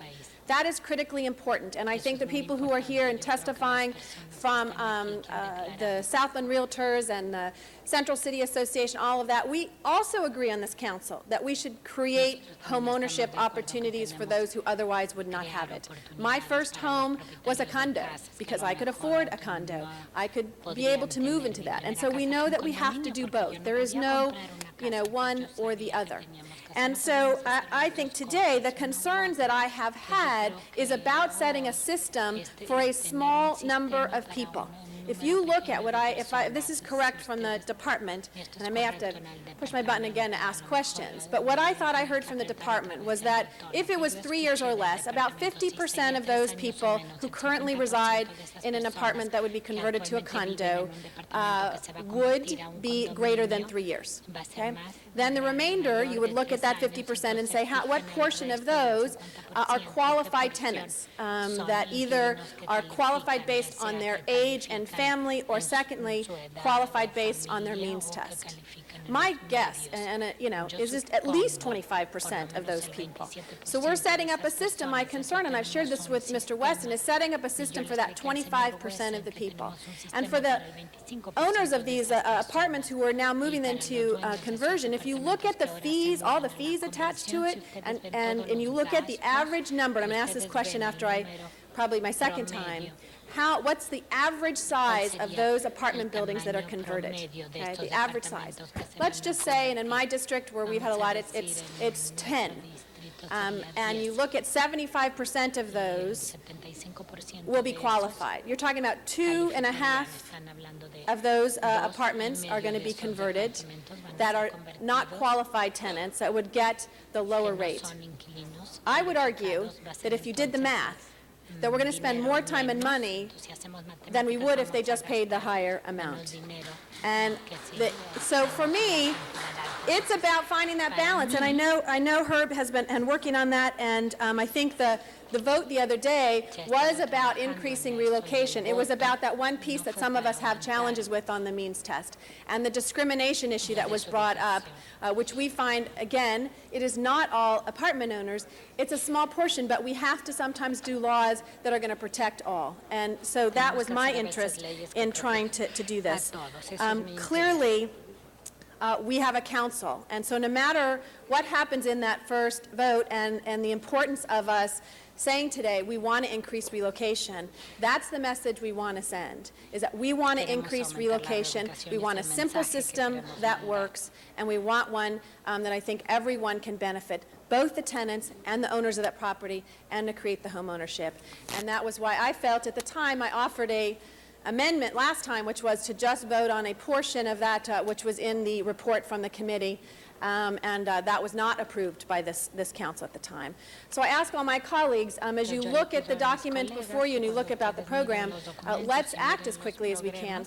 Let's simplify it and vote for something that's for the relocation assistance, and at this time not comfortable with the means test. Thank you, Ms. Gruhl. Mr. Huizar is our next speaker, and then Mr. Parks. Thank you very much. And I think Ms. Hahn was very on point with something that everybody is now mentioning, is that we are very far away from having a comprehensive housing policy. And in fact, what we're doing today, we're not even addressing the housing crisis. We're just reshuffling. We're making it easier for tenants to go out into a very fragile, very limited housing stock, but this does nothing to increase the supply or make housing more affordable. It just helps those we put them into place to go to a limited housing stock. Last week when I asked in my comments about what is our housing policy, we weren't even, many different people have different ideas. I think we need to get to a place where the council, the mayor, our general manager from our housing department, everybody says these are the 5 points that we're doing to address the housing crisis. And I know that this conversation has hopefully triggered us and gotten us to a place where we could more holistically and be on the same page on addressing it. I did want to also point out that we have failed to, the proposal by Mr. Wesson and the proposal by the Planning Commission, they're almost similar, except for those people that are not low income and have spent less than 3 years at their dwelling. Those are the only people we're not capturing. So the compromise that came up, in my opinion, is very similar to what happened at the Planning Commission. And in my view, it just sets forth a plan as to who we will address and ensure that actually do get help when they need the help the most. And also, I know it's a difficult thing to do when you're moving, even if you're less than 3 years in that dwelling, but really what it is, it's only people who are not low income, less than 3 years, who will not receive the who would not receive the original amount proposed by the commission. So these are very similar proposals, not far from each other. I just wanted to point that out because I don't think that has come out in any part of this discussion as to how close these two proposals really are. Thank you, Mr. Huizar. Mr. Parks is next. Thank you, Mr. President. Let me just say thank you again, Herb. You've been dedicated to this, and we certainly want to support you. And as I told you, you're stretching me a little bit from 3 to 5, but we're going to be there. The issue that I think is so important in this discussion, and although someone came up and said I wrote an op-ed piece that I was wrong on 3 areas, I just like to say you may not agree with me on 3 areas, but I was not wrong on 3 areas. But the issue is, I think, in dealing with housing, we cannot lose sight of the whole spectrum of housing. We cannot keep investing in the housing for $300,000+ per unit that we're subsidizing and not coming out of it with home ownership for people that really are lost in that American dream and will never have access to it. And I agree with Mr. Rosenthal's comment last week, but twisted a little bit in that, yes, we should be concerned about people rather than profit, but the people that we should be concerned with are those that we invest in. And I think as we look at this whole issue and we talk about relocation, I think certainly we have to have tenant securities. We cannot just allow apartments to be converted to condos without certain ability to protect tenants. But wouldn't it be ideal for us to allow those tenants that live in those buildings the ability to become homeowners in that building and in that community where they already have ties, associations, and relationships? The issue of paying them for relocation should be an absolute last resort as it relates to moving forward with the city's involvement in protecting our housing, creating home ownership, and also protecting those who have paid their business tax, their state tax, and all the things that help this city grow. If we want to be really selfish about it, every time we turn over a piece of property as home ownership, it benefits the city of LA on transfer tax while helping other people increase their wealth and a variety of other things. So I think we have to look at it in the whole spectrum. We cannot view our housing policy in the narrowest aspect of only those who cannot afford a house. We have to also look at those who we're trying to attract to the city, those who might have other options, those who have moved to Moreno Valley and spend their life on the freeway. We have to look at those who are firefighters, police officers, nurses, teachers. Why can't they buy a house? Why can't they be involved in the front steps of a condo conversion where we would want them in our community? These are the kind of things I think we need to look at overall and not narrowly focus our housing just in the smallest aspect.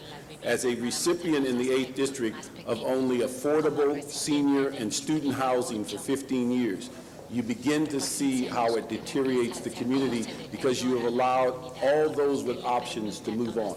And our goal is to bring those back with options by providing these kinds of tools.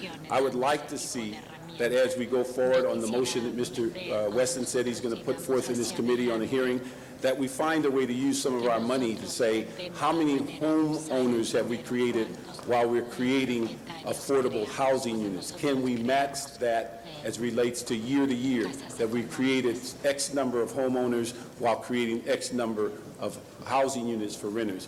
Those are the issues that we have to think about, and those are the things I hope as we move forward we'll have a more broadly focused plan for our housing effort. And certainly, Herb, want to let you know we support you on this, and thank you for all the hard work, because you have put forth a yeoman's effort to pull all this together, because I think the options of not having an ordinance and not having the ability for people to take advantage of it, or going back to the Planning Commission issue, or going back to a moratorium, are all unacceptable compared to what we're going to vote on today. Thank you, Mr. Parks. Mr. Rosendahl is next, Mr. Alarcon, Mr. Weiss, Mr. Cardenas, Ms. Gruhl. First, I want to thank President Jan Perry earlier for allowing the community to come back up and discuss an issue that's important to all of us. And I agree with Ms. Hahn that just shedding light on it and discussing it is healthy for the democracy. So I applaud you all for coming and speaking your point of view. It's critical for us as policymakers to appreciate that. Secondly, as you know, I've said over and over, the 11th District, we continue to lose units to conversion. It's been 440 units lost since I asked for that moratorium, and I'm losing 70 units a month. And basically, these are people that will no longer be able to live in the 11th district, because it is about money. If you got the money, you can live in the 11th district. If you don't, you can go to somewhere else in the city. And that's what I think the beach is for everybody, and we need to provide, as policymakers, support for all of us to enjoy the ocean. And it's not just for the rich. Is somebody here from the Planning Department and the Planning Commission to speak a little bit on the record? Hold my time, please. Yes, Jane Blumenfeld from the Planning Department. Do we have the commissioner coming down? We do. She's What's on her her way name? down. Jane Usher is the president of the Planning Commission. Yeah, we look forward to Jane Usher discussing from a citizen's perspective the struggles you all went through. But for the record, tell us how you came up with the report that you did that says no means test and didn't do a threshold of 5 years or 3 years. When this Why? when this was discussed at the Planning Commission, the commission was concerned about increasing the relocation benefits because that is one, probably the surest way of having some impact on this, on the impacts that occur when there's demolitions and condo conversions. Increasing the relocation assistance as much as possible. They increased it to the $17,000 and the $9,000 number. How did you come up with those figures? The numbers, we came up with the numbers pretty much from the Housing Department's investigation of the average rent control, the difference between the average rent controlled unit and the average market rate unit, and multiplying that by, I think it was about 2 years to amortize sort of the pain and suffering of that occurs during the relocation, and that was the dollar amount. And they specifically... I'm just curious, as Ms. Gruhl was saying, this hadn't happened like in 20 years? Did I hear that right? I believe the relocation amounts had not been increased in that amount of time. Correct. They specifically did not address the means test and the income differentials, or for that matter, the tenancy, because they were interested in the simplest, most direct benefits that would get to tenants the fastest. And we have had the qualified criteria and the everybody else criteria for many years. It has never resulted in a dispute or a problem that we know of. So people got their relocation benefits, and proving that you were 62 or had dependent children or were disabled is fairly simple compared to a means test or income, especially in our city where we have all kinds of people employed in many kinds of work situations.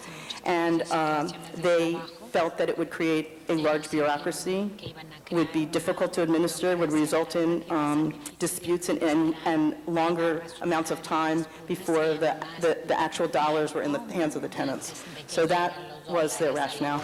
Is there any means testing anywhere in the nation for this issue? I understand there's means testing in West Hollywood, and perhaps other cities, and the Housing Department may know more. I think there are in the small cities. What about this 3-year or 5-year, or why didn't you, as a commission, go into some kind of a threshold? Why did you just leave it wide open? I think there was a concern, or there wasn't really clarity on whether it was more or less of an impact, as actually Councilmember Hahn has expressed, whether it was more or less of an impact if you lived there for a short term or a long term. And I think we have the tenancy. People file the information on the rents and the tenancy for the past 18 months when they file at least condo conversions. But the tenancy was another issue that complicated things unnecessarily. I see. Good morning. Good morning, Council. Could you introduce yourself for us? Absolutely. Council members, Jane Usher, President of the Planning Commission. Unexpected appearance before you today. Please excuse my wardrobe. You heard staff explain the issue. Could you clearly tell us why your commission took the position it did, with no time frame, be it 3 or 5 years, and no means test? Why did you come to that conclusion? And how long were you working on that? Did you hold public hearings? What was the discussion? So, Councilman, we had more than one public hearing on the matter, and at the same time, we've been having related public hearings on affordable housing issues, on Mellow Act issues. The compendium of hearings, more than a dozen, told us that time and time again, renters were facing an absence of relocation assistance despite regulations requiring it. Here was the story that we heard time and again. Yes, there's a statutory requirement for relocation assistance, but there's this hurdle or that hurdle or this precursor step, and the bureaucracy isn't in place sufficient to handle all of our cases, and ultimately what happens to we renters is we give up and go away. So it was the Planning Department's suggestion to the Commission, and we took, as you indicated, considerable testimony. It was their suggestion to us that the most economical method for both builders and renters, and ultimately homeowners, would be to adopt relocation assistance levels that would be payable with the minimum amount of means testing or bureaucracy, because we simply wanted to get the money into the hands of the people who were going to be relocated. And we wanted it to be done with as few questions and as quickly as possible so that they could move on with their lives. Hearing that, how would the means testing be administered? Well, so we asked about that, and the answers were very disquieting. I love our housing department, and most particularly its general manager. But frankly, Councilman, one of the things that was the clearest to us was that our housing department doesn't have the staff to handle means testing or any other hurdles that were suggested to us for inclusion and relocation assistance. They came before us and told us that they don't currently have the staff or the ability to conduct this testing.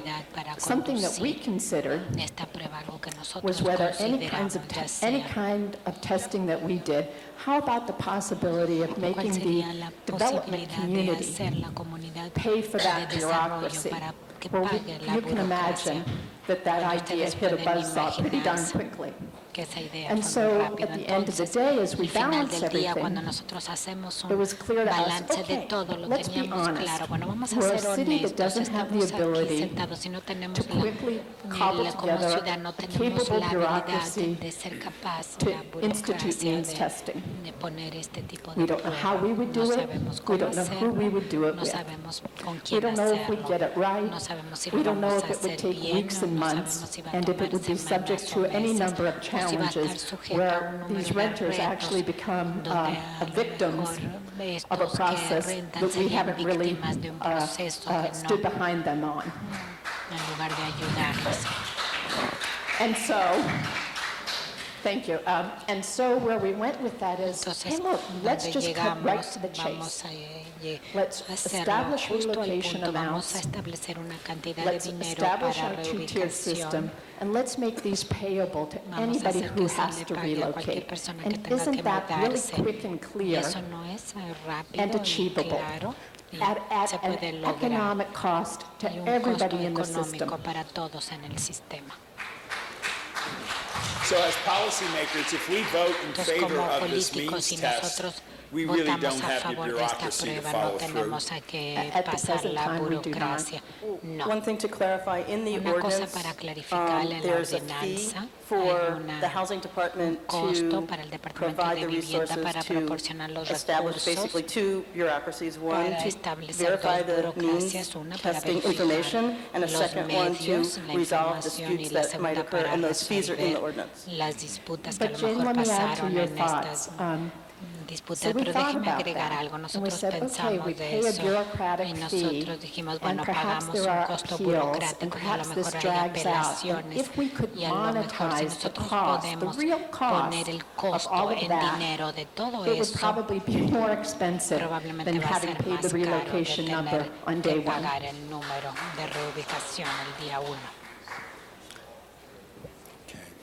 So at this particular point, you know what we have before us on the council. I only know because I got a hurried phone call. Okay. But yes, So of let me course, ask you I this am. about 3 years versus 5 years in terms of a threshold. How many people would it impact if it was 5 years or 3 years or no years in terms of the amount of money? I'm so sorry, Jane, let me defer to you. Speak to this, and then if I have The additional percentage thoughts. of people we're talking about. We don't know in the planning department. I think the housing department may have information at least with regard to rent-stabilized units because they track them, and perhaps with the other ones since they have the enforcement system, but we don't in the city know what people do when they come and go in their units. We don't track it. We have no leverage, we have no permits that we issue, so we don't know other than what they keep track of in rent-stabilized units, which would probably not be the same given the fact that they're rent stabilized as the market rate units. So we can ask Housing Department. I think last Wednesday, the general manager alluded to a percent that were more than 5 years. But I don't know. Was that part of your concern, Commissioner, of just not having a 3-year or 5-year because we couldn't get a handle on what that really meant? Every direction we took, other than the short, sweet one that we forwarded to you, every time we stepped away from the simple and direct, we ran into a quagmire. So that's why we forwarded the simple and direct. So this particular discussion you've been having, yes, it came up, and we realized that our plate was not filled with the data we would need. Yes. Well, I want to thank you very much for coming down into this and sharing it, and I appreciate everybody's comments. You're Thank you, very Mr. welcome. President. Other questions, or am I excused? Well, it depends if my colleagues. It depends. We have other speakers here, but we'll try to find out for you so we can be as good about your time as possible. Absolutely. Next Thank for an you. introduction, and then also for the floor, Mr. Alarcon. Señor Alarcón.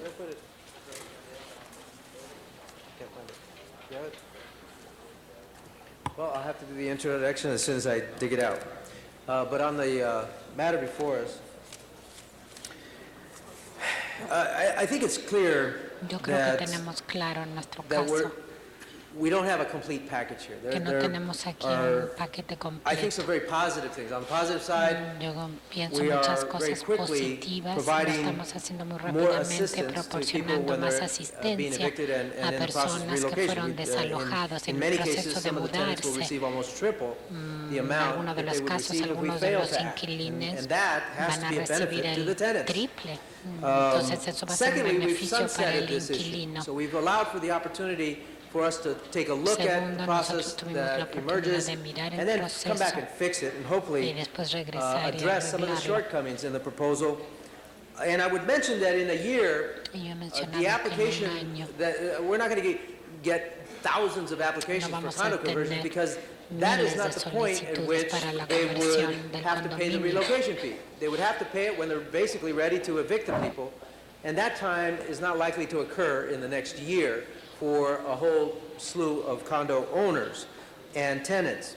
So that would give us an opportunity Entonces to nos really da una hone in on a oportunidad better de program. tener un On programa the negative mejor. side, Ahora, del we lado have to negativo, be aware and tenemos concerned que about the saber y possibility of preocuparnos de la a bureaucratic posibilidad nightmare in the appeal de una process. pesadilla We will burocrática. have an opportunity to review that, Y I vamos think, a tener la very shortly. oportunidad de And that's something that we will muy probably have to pronto. shore up Y es at algo the que end vamos of a a year tener que when we hacerlo más corto, más o decide menos. to move forward with this proposal, Sí, or I would hope vamos a improve upon it. decidir continuar I con also am esta concerned propuesta. that the low-income folks do not have all the También opportunity I would like to see for them to get to the top las level of personas assistance, de and I think bajos they need it recursos most. a lo mejor no van I a in recibir particular todos los think that the people beneficios who que have moved necesitan in recibir, que in son the los first que 3 más years are in necesitan. greater need of assistance and more assistance because they outlaid the capital to move in, and it takes time to absorb that Toma initial tiempo cost, a absorber el costo like the first and inicial. last months or whatever it is, the security deposit and all that. And so I think that everybody should qualify Yo for creo a que larger todos amount in that score and would work toward that end. But I think that this measure is going to pass. And to fail to act, I think, is worse than to do something that is not quite a complete package. I also believe that we have to take a hard look at how to create home ownership opportunities in this process. The tenants absolutely need greater assistance to turn their relocation money into an opportunity to buy the condo that they now live in. And I believe that we can do a lot more in that score. I'm committed to work with you, Mr. Wesson. You've committed to work with me towards all of those ends. And I believe that in a year, we will have a greater opportunity to satisfy the entire issue, provide to the people a greater opportunity to become homeowners eventually, at the same time, not block people from developing their own properties. It's always a tough call for us. But I think the worst thing that we could do, the greatest sin, would be to not act. And so I appreciate the sunset. I would not vote for this measure, quite frankly, Mr. Wesson. Notwithstanding our friendship and our respect for each other and our consistency of support on issues in the past, I would not support this measure if it did not have that one-year sunset, because I think we can do a better job. And having just arrived at the council, I would like to have a greater opportunity to work on this issue and commit to do that, because I can't think of anything more important to the economic well-being of Los Angeles than to increase the home ownership opportunities, the asset building opportunities for people who live in Los Angeles, because I think that is one of the greatest indicators of a negative situation in an urban environment when you have a great majority of people who are renters as opposed to homeowners. That affects the quality of life like no other statistic that I can think of. So I plan to vote on this, joining with you, Mr. Wesson, but I recognize that we have a lot more work to do. Mr. Weiss is our next speaker, and then Mr. Cardenas, and then Ms. Gruhl. Mr. Over there. Mr. Weiss. Thank you, Mr. President, colleagues. I will say that in listening to the debate that we had last week and the presentations from the public we had last week and listening to the discussion that we've had today, it is more clear to me than ever that this is a situation where both sides that have come to the table have made very, very strong points. I think the tenants' rights proponents in particular have made very clear that as the economy in Los Angeles has churned, tenants have gotten burned. And at the same time, I think we've had it presented very clearly from the landlord community that there is concern, understandable concern in the Los Angeles economy, that this council not act in a way that could have unpredictable, unforeseen, and unfortunate economic consequences. Because after all, we are dealing with a situation where, as I know Mr. Wesson will remember, as Ms. Gruhl will remember, as Mr. Reyes will remember, from a hearing that we had in Council District 2 at Valley College, where we had a presentation from a UCLA professor, an economist, and he made very clear to us that we are in a cycle. This is a cyclical thing in the economy. Here's where it started. Here's how it may end. But there's no way of predicting how long the cycle lasts and what will happen next. And his advice was to us, act cautiously when you're dealing with this type of situation. I think, colleagues, what Mr. Wesson has endeavored to do is draw a line of balance. That is how I perceive his proposal in its entirety. It is an effort to try to come up with a balance, with a reasoned solution that does not give either side everything it wants, but tries to act in a way that immediately or as quickly as possible provides tenants with enhanced relocation assistance, and at the same time does not do anything that would have an unforeseen or unfortunate effect, or certainly unintended effect, on the local economy.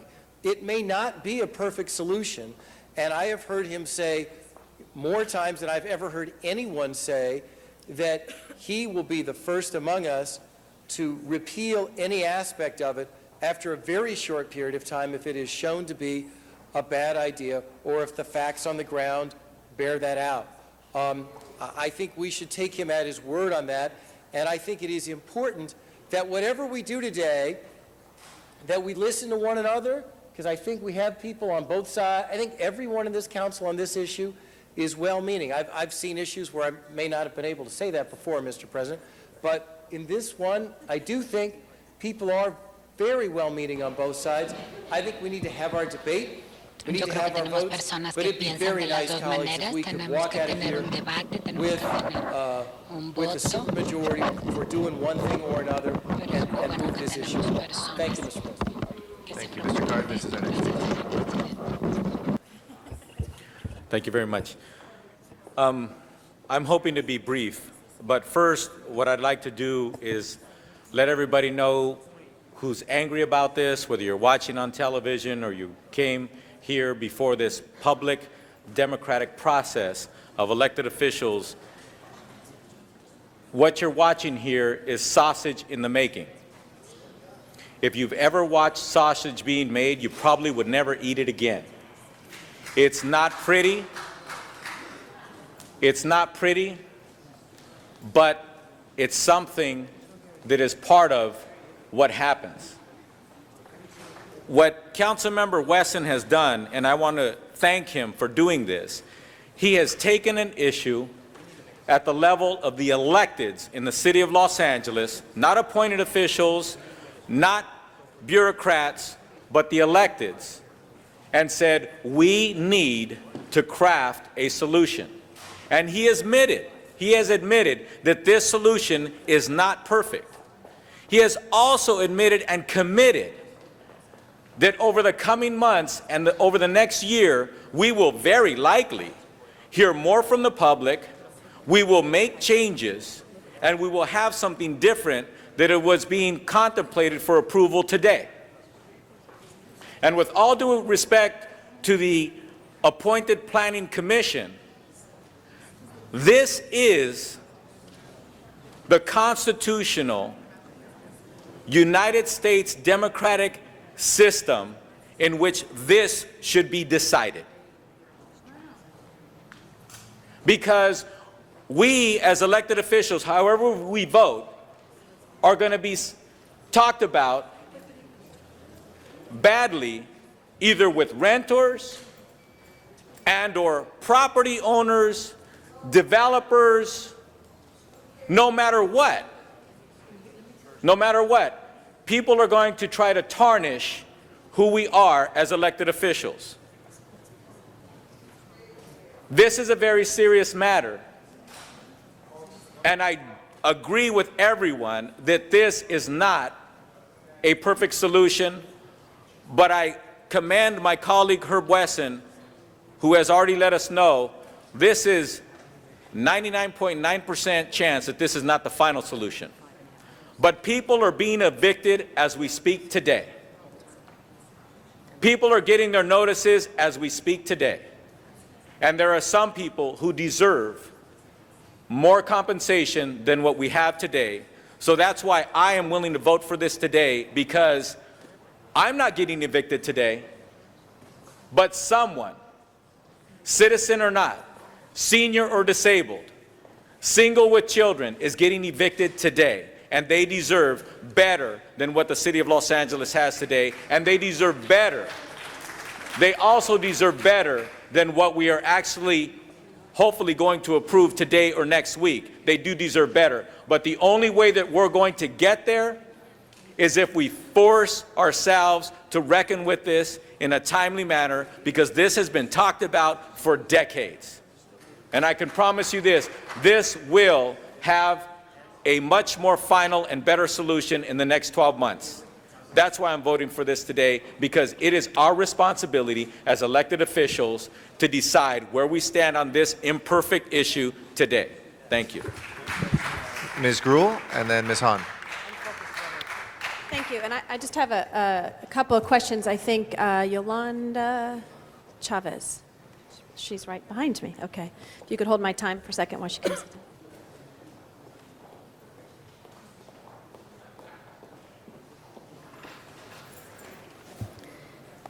You heard my question earlier, which was, and I don't know if you have that information available, which was how many out of the condo conversions, what's the average size normally? We could give you the information at least on... Oh, hold my time. Yes, good morning. Yolanda Chavez with the Housing Department. In terms of RSO units at our Ellis, we do have that information. The average size is 6 units. On condo conversions, I don't know if Jane has information on the average size of buildings that are being converted. But we know that RSO properties that are being Ellis, the average size is 6 units. 6 units. So you would assume most of those are, I mean, if you're going to have a condo conversion, you'd be Ellising people out, correct? Exactly. If it's an RSO property. But we should state also that we believe most of the units that are being converted are not RSO properties. Most units that are not, okay. And the issue on discrimination and the setting up a system, I know there's been some question as to, right now, this item that is before us, does that include discrimination, kind of a discrimination program for all condo conversions, whether they're RSO or not? No, we will be working on some procedures and language and coming back to committee with those. And colleagues, and I know I've had, you know, again, I want to compliment Mr. Weston because he's been working. This is not an easy issue. And I think Mr. Cardenas was right. This is like making sausage. And you've heard from a lot of our colleagues that this discussion, not only the probably 5 hours we had the other day and today, that this is important to us. And particularly important to me as someone who's been a housing advocate all along, and making sure that we can do things right. And also understand that sometimes we start things knowing that they're flaws, try to work it. And I think Mr. Weston has added language in the 6-month review and the year review on the means testing. I'm going to recommend something that I wouldn't have necessarily thought of yesterday or agreed to before, but I think as you look around this room and what people have been saying, I'm not sure we have enough votes for either of them today. And the importance, as Mr. Weston said, the importance of getting this on the books as quickly as possible sometimes supersedes some of the other issues that you might have. And I think that all of us would like to see us take action to give the increased amount as quickly as possible and to have something known versus the unknown. Because we know, as we've been talking about condo conversions and demolitions, all those things, that it has affected the market. And I know in my district, and planning could probably attest to this, a lot more applications are being filed for the track maps and all that. And again, my district is one of the larger ones. So without having to come back, I would ask my colleagues about having an amendment to what has been proposed before, and would ask for a second that says we go ahead with the amendment, but that the department, I know, and I know you will move quickly, does not, the means test is implemented when a system is set up to deal with how that's going to work, how the department is going to do that. And I don't know how long that would be, but in the interim, Jane's giving me a look, she doesn't understand what I'm saying. So maybe I'm not being clear enough. What I would suggest is that we adopt today with a caveat, the motion that has been signed by Mr. Weston, Ms. Hahn, and I'm not sure who else signed, Ed, or someone else that signed that, Eric, I believe, that we amend it to say, as of today, I think the date is April 11th, that the numbers, the higher numbers that have been worked out by Mr. Weston go forward, and that the department quickly develop a system where they can qualify people or be able to respond in the low income. In that period of time, which may only be a month, that because, again, we're going to have low-income tenants that don't know their rights and owners that don't know their rights, that in that interim, it's the simplified version there for a moment. Then we begin, as quickly as you can, the means testing aspect of that with the 6-month review and the year sunset for the discussion. And that would be my hope, that we could support, you know, Mr. Weston's effort in there and have a unanimous vote today, because as we've all said, we want to see the tenant relocation amounts go up when you look at the 1978 number compared to today and how it's been limited in that way. And also to come back on the discrimination process and so forth for the city as you indicated. To clarify, Councilwoman, we have actually set up a process. It's going to take a while to implement because part of the process is to hire a relocation service provider that would do, and it's not so much income verification, it's going to be income self-certification. So the tenant will self-certify whether they're below 80% of AMI or not. And so they will not be providing income information to the consultant. If there's an appeal by the property owner or landlord, then at that point, they'll have to provide that we'll have to conduct income verification. And when would you be ready? That part of it is, I get the self-certification, so that's It'll be easy, that can be self-certified. done. What's going I to think take that's us probably a couple of weeks, if you approve, I think, an amendment in the next item, is to be able to hire that relocation consultant. So we asked the councilman if he would I'm sure Mr. Zine, Mr. Weston's seatmate there, would move forward if there's a personnel issue to go Exactly. through the committee or the council to do right. that. I don't want it to be 6 months from now, because that doesn't meet, I think, Mr. Wesson's interest. Exactly. And I just want to make sure that there's a process and an appeal situation So that we exists. do have a process for appeals, and we would But basically... could you implement it tomorrow? Yes, because we actually do investigations now for RSO units. So with the fee that's in the ordinance that you're voting on today... But you said you need relocation. If you had the whole program, how long would it be until you were able to implement that? An appeal, I mean, we do investigations now for landlord and tenant complaints. So with But what you said, Yolanda, was you couldn't move forward on some of it until you hired the relocation. Exactly. Okay. So that part, so we wouldn't be able to move on most of this until the relocation consultant is in place, because they would be responsible for determining the relocation amounts. Okay.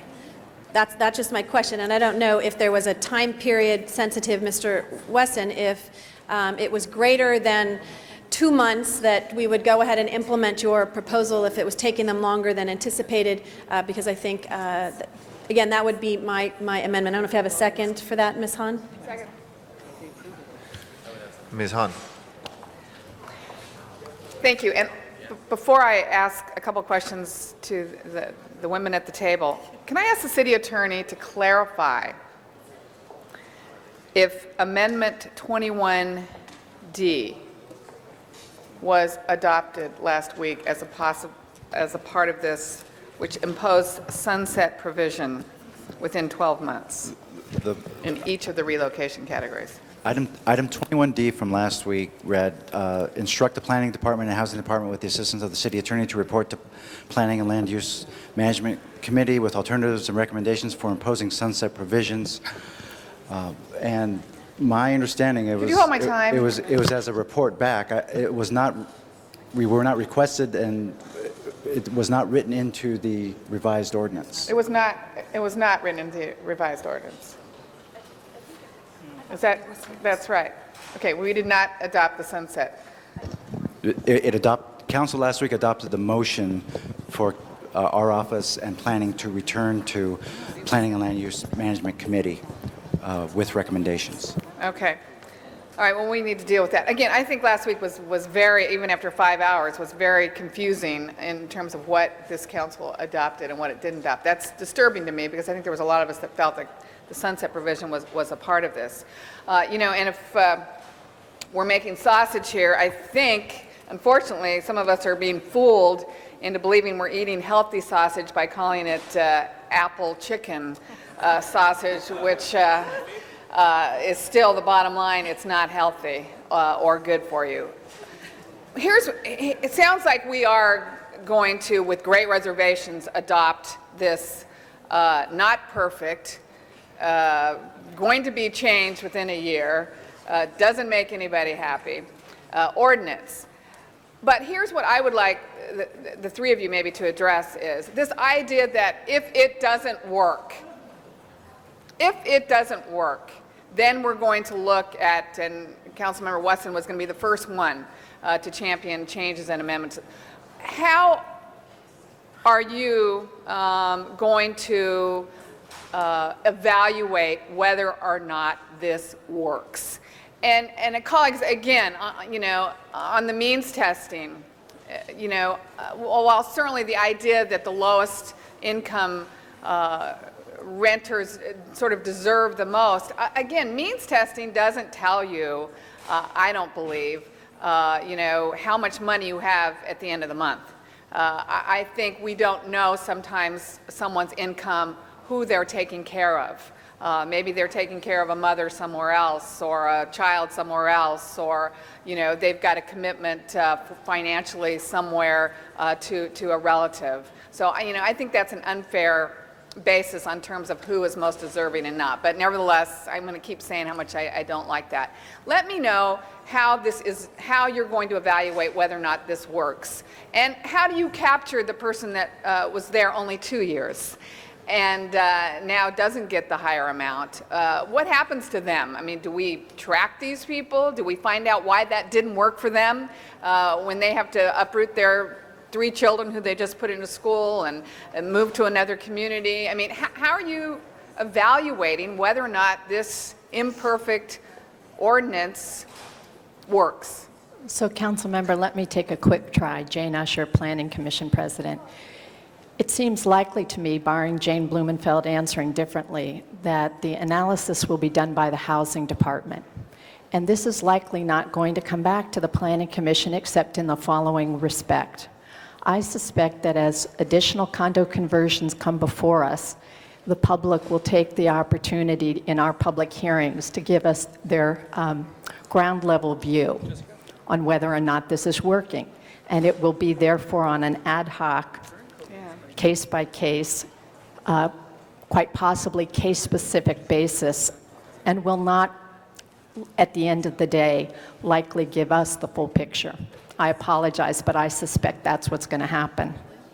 Thank you for that answer. Jane, the other Jane. I concur, but I think the only other piece of it the Planning Department might see is if the length of time, on tract maps at least, you have to record the map, and there's a time period in which you have to clear the different conditions. So one of the conditions of being able to actually have a building where you can sell units would be to deal with this whole issue. So if it gets protracted, we might be able to track that maybe to see if it's taking longer to do it than it did before. That would be one measure of success or not from the planning department. Which isn't perfect. No. I think there would be several variables that we would measure to assess the success of this program. Definitely time, in terms of the time that the income, or I'm sorry, the relocation amount is determined versus as to when the tenant is being, ensuring that the property owner is meeting the timeline on the relocation payment. The number of appeals that we'll receive if there are disputes. So that would be a great measure in terms of, and then of course, because we'll have a relocation consultant, they'll be able to help us understand where the problems are and how the 2-year, how the length of tenancy, how the income determination, what kind of problems it has created and concerns. Now, is that a specific scope of their work that is in writing? That will be. In fact, one of the things that we asked Councilman Wesson today is if he would propose today that you give us the authority to issue that RFP. Yeah, that's what I would suggest that we do, colleagues, is in that RFP, the scope of work specifically spells out that for each relocation, they are to report back on a number of challenges, issues, and problems. I think that has to be a part of the scope of their work, or it's going to be very ad hoc. It's going to be very much, if you think about asking how it went. So colleagues, again, I think it's clear where we're moving today, but I don't want anyone to think that just because we've all said, if it doesn't work, we're going to relook at this policy, because as you just heard from both Janes, how it works is going to be very subjective and ad hoc, and we're not going to really have good concrete information. I do think we do have a source in the relocation consultant, and I would like to make that as a friendly amendment to this ordinance today, that the RFP specifically spells out that problems, challenges, issues for each relocation. Because, colleagues, you know, we talk about this, but, you know, each relocation is a person. It's a family. It's a life. And we need to take very, very seriously that these are the lives that we are responsible for representing. These are the people whose voices we have an obligation to hear, not just today, but ongoing in everything we do in terms of a housing policy. So, thank you. And I'm sorry, just for clarification, that RFP, that's 19, item number 19, and there is an amendment on 19A that would talk about the RFP, so we'll include your friendly with that. Thank you. Okay. Thank you. We'll add that as a proposed Thank amendment you. on that. Amendment to the amendment. Mr. Wesson, who right now is our final speaker. Anyway, thank you, Mr. Chair and members. I want to try to address a couple of concerns where it relates to the sunset clause. That was an accommodation that I made to Mr. Reyes. He wanted to deal with it in his committee and to bring it back. He's not here today, but it's also my understanding that we could verbally add this into the action that we take today. Is that accurate, Mr. City Attorney? Regarding adding it into the actual ordinance language? Yes, since we've already adjusted from 5 to 3. Yeah, I would have to defer to our land use attorneys on that, whether that's doable. We'll find that out ASAP. They're saying yes. So even though I would prefer to give Mr. Reyes, I would really prefer to give Ed the opportunity, because I have a feeling there were some other things that he wanted to discuss as we move forward with the motion. But given concern that has been stated, I am comfortable in adding the language that would make the sunset official right now, this instance. The second thing that I wanted to bring out, or to try to understand, now if we were to vote on this today and we were able to get a unanimous vote, the actual increase in the relocation fees would be effective today, correct? But still, Wendy, where it relates to your concerns, the mayor has to sign this, and this has to be posted for X number of days. I don't know how many days that is, 40 days, or after the mayor signs this, when does this actually, is it 30 days? Which should answer your concerns where it relates to the specifics, which we believe we had already worked out with the relocation assistance coordinators or providers. And I'm very pleased with the response that I've received from the housing department. And I do want to say that this is one time that the city bureaucrats, I think, have really hopped to it and put in place a mechanism that I think that not only could work, but one that could be properly monitored. So at this point in time, I would rise to ask for an aye vote on the motion, my motion that was presented to you, which is the motion that came out of Housing and Plum with the amended language from Councilmember Hahn and the one-year sunset. We have Mr. Weezer for a second time, Ms. Gruhl for a third. Thank you. On the, what was the motion that Han made? Mr. Weston mentioned that, what was your amendment, Ms. Han? It was Hold my going time, from please. 5 to 3 years, and then it was... 5 to 3 years? Yeah. Okay, that's, okay, I want to clear that, okay. And on Ms. Gruhl's motion, she suggested that we hold off on the means tested right now until we get up a system in place that will be able to work that out. How long will it take to get something in place to work that out? I guess it depends if you give us authority today to issue the RFP for the relocation consultants. And if you do, then we should be able to do that within 2 months. Hold on. Or if, Yeah, did you answer the question? I just want to make sure you got the answer. The answer was 2 months. 2 Mr. months. Wesson, you can Yeah, have... Mr. Wesson. We have a motion in today that authorizes them to begin where it relates to relocate assistance program. So this is ready, this will be ready to go. We do have that authorization language in today. That's item 19. It's item 19. Okay. 19A. And just to I'm be sorry. clear for folks, for the RFP, correct? Yes. Right. For the For the RFP, not necessarily for the system overnight, but the RFP in what she's saying is 2 months. Okay, so 2 months. 2 months. And I mean, it's a valid concern, I think, because if we're saying we're going to verify and have something in place and we're starting everything today, the RFP is going to take a little time to complete, get that done, and have something in place. And you're saying 2 months. 2 months. We would issue the RFP, review the proposals, and then come back to you for approval for this elected contractor. Mr. Weston, do you think that's sufficient to wait 2 months, or would you agree that we should wait 2 months? No, or- what we should try to do is fast-track this to the best of our ability. But what we need to do, Mr. Weezer, is to move forward on the motion that I introduced with Mrs. Hahn's amendment. We need to just take affirmative action. So again, I'm asking for that accommodation, and we move forward and do that today. Okay. And again, the system, everybody's going to qualify, except for people who are not low income and less than 3 years.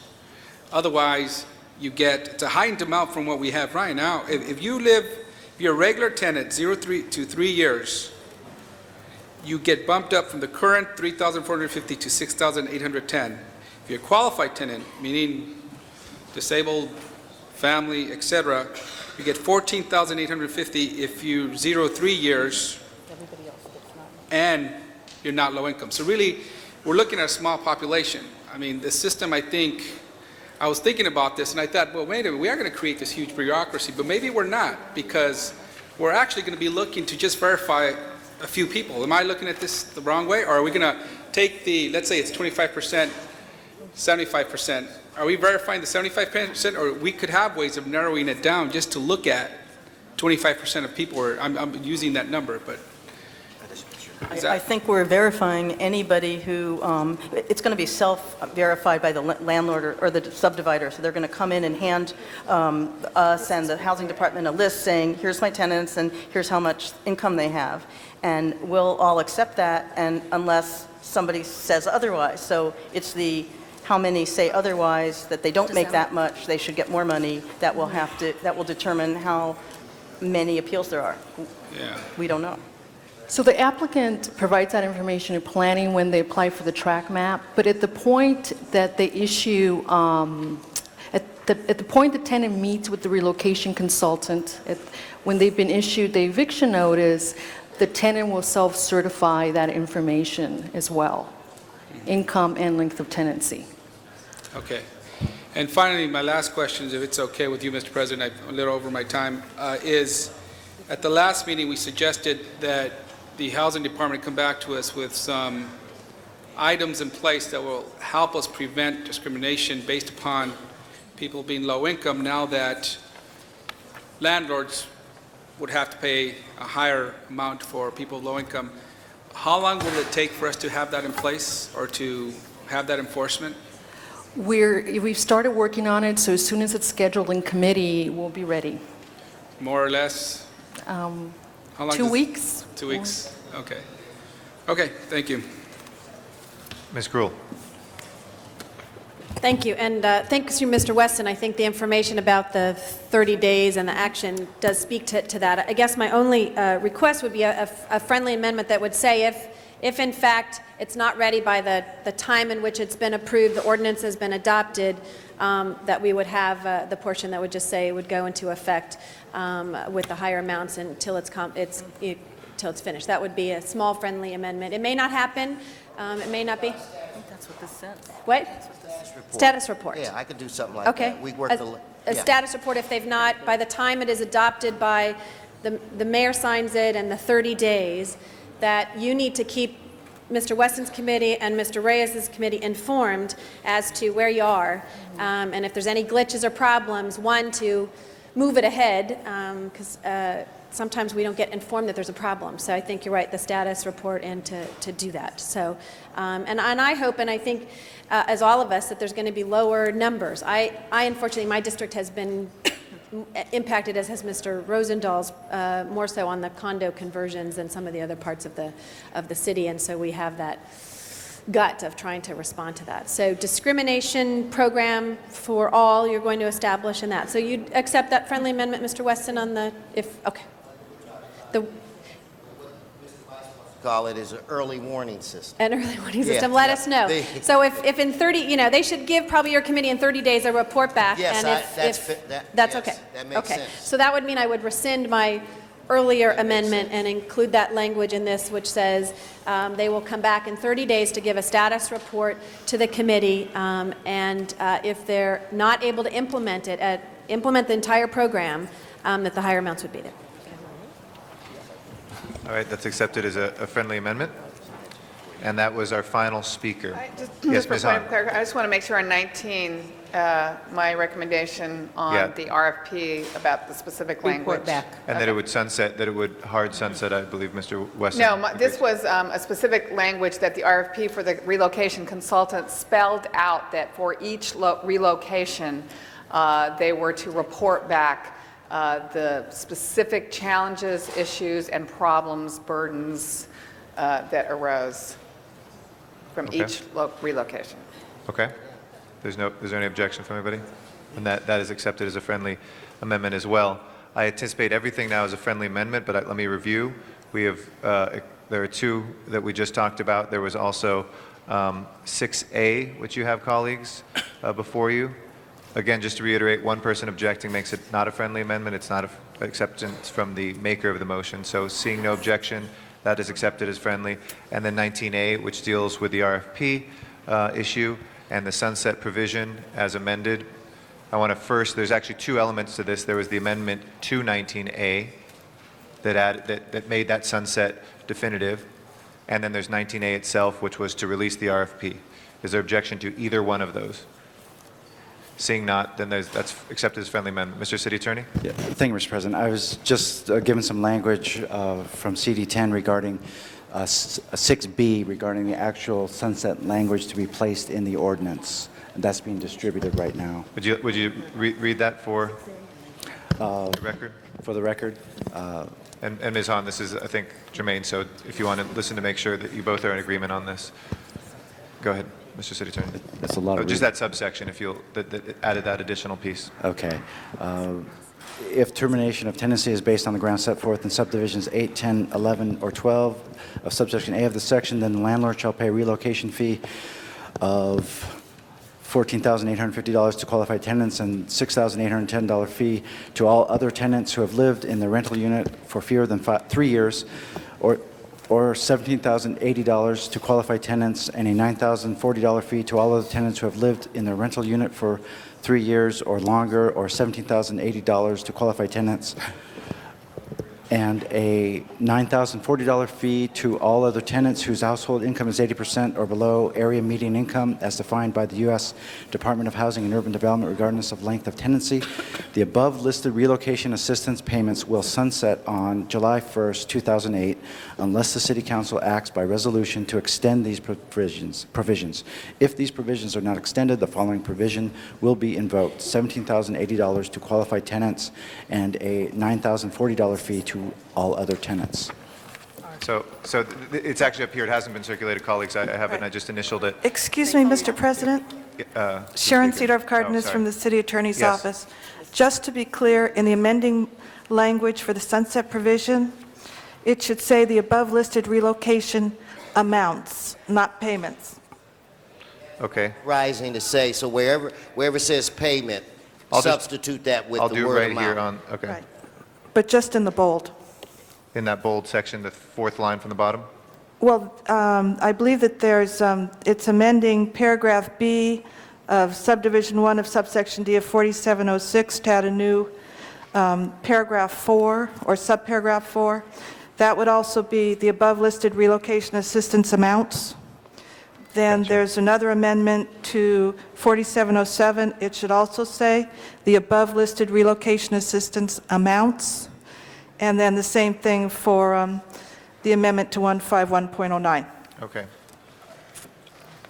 I better sign in. Any objection to that? It's been amended. The first two copies are amended there. Sorry, Ms. Han? One more time, But what there are we was- sunsetting? Yeah, the sunset language I didn't, Mr. City Attorney, you're claiming the sunset We're language was in setting there? the amount? Yes. No. The The above means listed testing. relocation assistance amount will sunset on July 1st, 2008. So what are we sunsetting? So that says For the the amounts will record- sunset. Sharon Cedar of Cardenas again. The way that the motion has been made, what's going to happen is right now, there are 3 categories Yes. under each of those sections Right. with various amounts. Right. This one is going to remove all 3 categories and replace it with $17,080 to qualified tenants and $9,040 to all other tenants. Okay, That's how it was written. thank you. Yes, it does achieve that, Ms. Han, because it says then these other amounts come in. Okay? Just to be All clear right. on this. Any other questions, colleagues? As amended, we have this before us. Please open the roll. Close the Mr. roll. President, I'm sorry, Sorry. just for clarification, council's voting on all of those 6, 6A, 6B, and then 19 and 19A Correct. as amended. The entire package. Okay, please open the roll, close the roll, and tabulate the vote. 12 ayes. That is approved. And we'll send that forth, if there's no objection, we'll send that forthwith to the mayor. Thank you. Next items. Next item, Mr. President, is item number 14, and that was called special by Councilmember Zine. Mr. Zine, we have item number 14. Thank you. I've done my research on that. I'd like to note and file that on item number 14. Okay, is there any objection to noting and file item 14? If not, that will be ordered. Next item, please. Next item, Mr. President, is item number 17, and that was called special by Councilmember Smith, and I understand Councilmember Rosendahl has the amendment on that. Okay. Would you like to, has that been Yeah. circulated, or is it, This is, hold on one second, I'm sorry. Can I ask everybody, please, to keep the order in chambers while we're finishing the rest of the business of this meeting? Thank you. Please, Mr. Greg Rosendahl. Smith asked me to make these friendly amendments to item number 17. The committee membership will not be limited to appointees who reside within the city of Los Angeles. All members appointed to the committee will serve 3-year terms. Eliminate the position created by condition 1C as the Commerce, Energy, and Natural Resource Committee no longer exists, and add LADWP to it. This is from Mr. Smith. Okay. There's no objection. That will be accepted as a friendly amendment. Any other speakers wishing to be heard from the council? Seeing none. Madam Clerk, please open the roll, close the roll, and tabulate the vote. 12 ayes. That is approved. Next item, please. Item number 22, called special for a card from the public. Mr. Sachs, item number 22 is before us.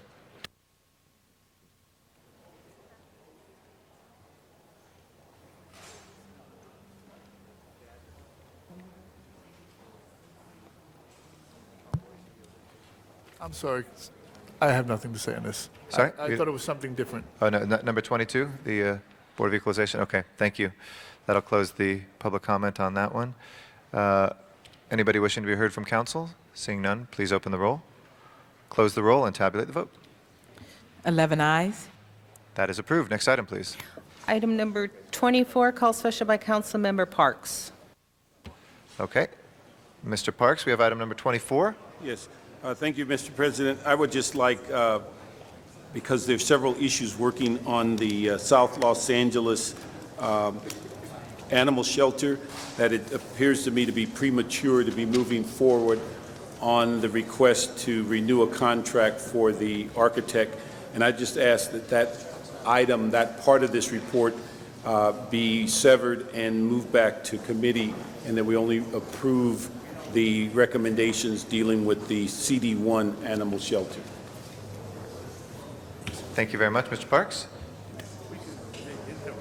Anybody else wishing to be heard? Please open the roll. I'm sorry. Hold on one second. already been done. Paid for, right, Bob? Well, Oh, okay. paid for that. As recommended, then we'll send that back? Do we have to vote on the other part? So Yes. let's open the roll as amended, close the roll, and tabulate the vote. 11 ayes. That is approved. Next item? Item number 28, called special by Councilmember Weiss. Mr. Weiss, number 28. Thank you, Mr. President. With the concurrence of the office of the chair, Ms. Perry, and commission members, I'd like to continue this for a week. Okay, that'll be till the 18th, if there's no objection, of this month. So ordered. Next item. Item number 43, called special by Councilmember Parks. All right, Mr. Parks, number 43 is before us. Thank you, Mr. President. I'm asking for community support and help on the renewal of a $50,000 reward motion. This incident occurred Sunday, February 5th, 2006, where a 27-year-old victim of a homicide, Marvin Powell, was shot to death while riding his bicycle in the area of West 48th Street and South Budlong by a yet-to-be-identified suspect. LAPD's 77th Homicide believes that renewing this reward will give them great assistance in hopefully securing leads that will assist in solving this homicide.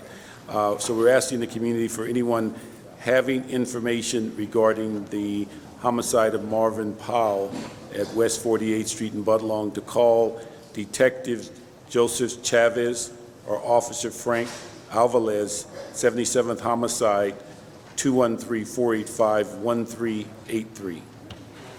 Thank you, Mr. Parks. Anybody else from council wishing to be heard on this? Seeing none, please open the roll, close the roll, and tabulate the vote. 11 ayes. That was approved. Next order of business. Council has motions for posting and referral, Those are posted and referred. and that clears the desk. Colleagues, now is time for announcements of events and other items of interest for our viewers and audience members. Any announcements, colleagues? Yes, Mr. Parks. Okay. Thank you, Mr. Chair. We have several announcements from the 8th District. The Southeast Neighborhood Council will be having their first Unity Fair Saturday, April the 14th at Avalon between 102nd and 103rd, 11 a.m. to 5 p.m. And we request all of our Southeast Neighborhood Council to attend. Also, on Saturday and Sunday from 10 a.m. to 5 p.m., that's April the 14th and 15th, there will be a community open house and viewing of the recently renovated 86-year-old city historic landmark and cultural monument at the Institute of Musical Art at 3210 West 54th Street in Los Angeles. And that's cultural monument number 344.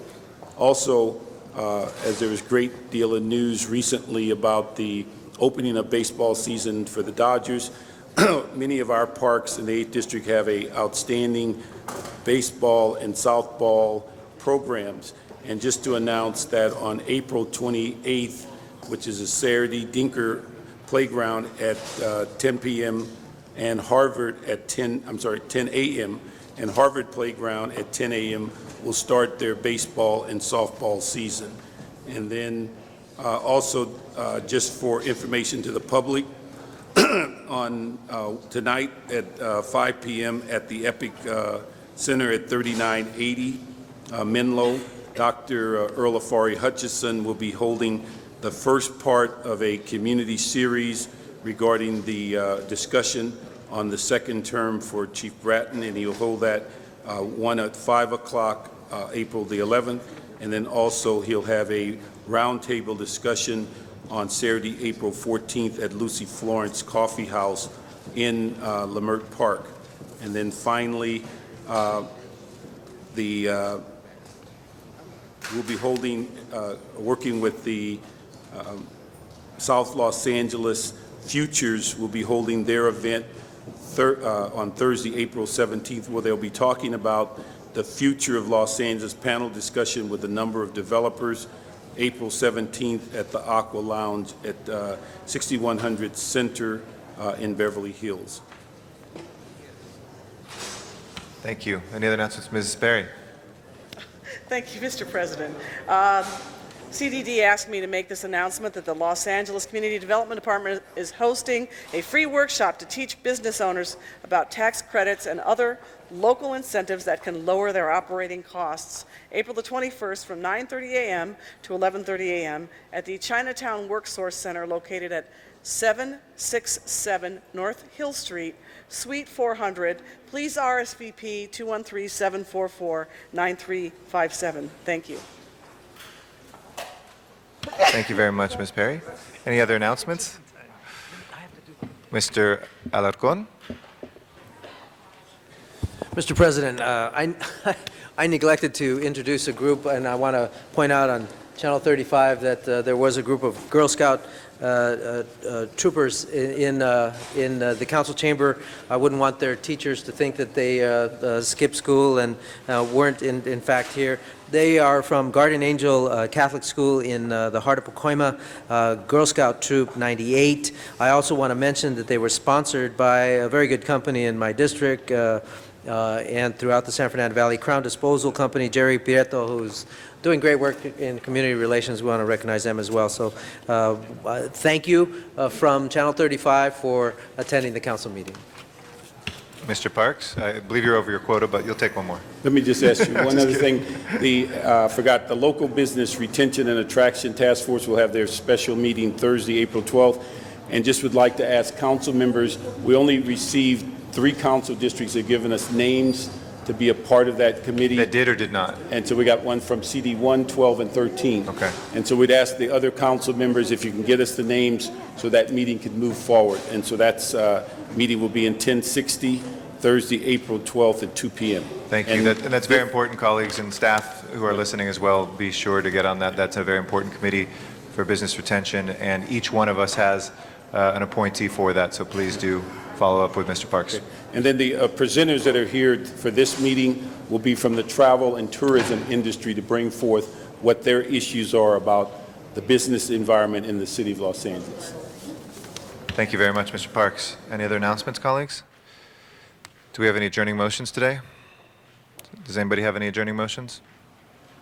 You do it, Mr. Parks. Can I please ask everybody in council chambers to rise for our adjourning motions?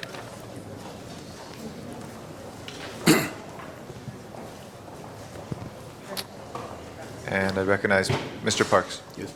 I'd ask that we adjourn in memory of Donald Evan Devlin, who passed away Sunday, March 25th, related to diabetes and heart disease. He was 70 years old. Mr. Devlin was an aerospace engineer who spent 35 years as a grant writer and administrator for the Rwanda Lewis African American Dance Company in Los Angeles. With his help, that company became the largest and most successful African American dance company in Los Angeles during the 70s due to his brilliance in grant writing and generating a multitude of jobs for many dancers through the CETA program. He was born in 1936 in Columbus, Nebraska, graduated from Columbus High School before joining the military, and also returned and graduated from the University of Nebraska in 1962. Funeral service were held Monday, April 2nd at Angeles Funeral Home in Los Angeles, survived by his wife and many other, a host of other relatives. Thank you very much, Mr. Parks. Are there any other adjourning motions? Seeing none, Madam Clerk, please call the roll.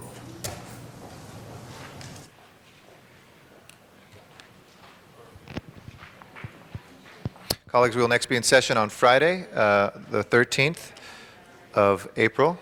Come with your good luck, and we will see you then.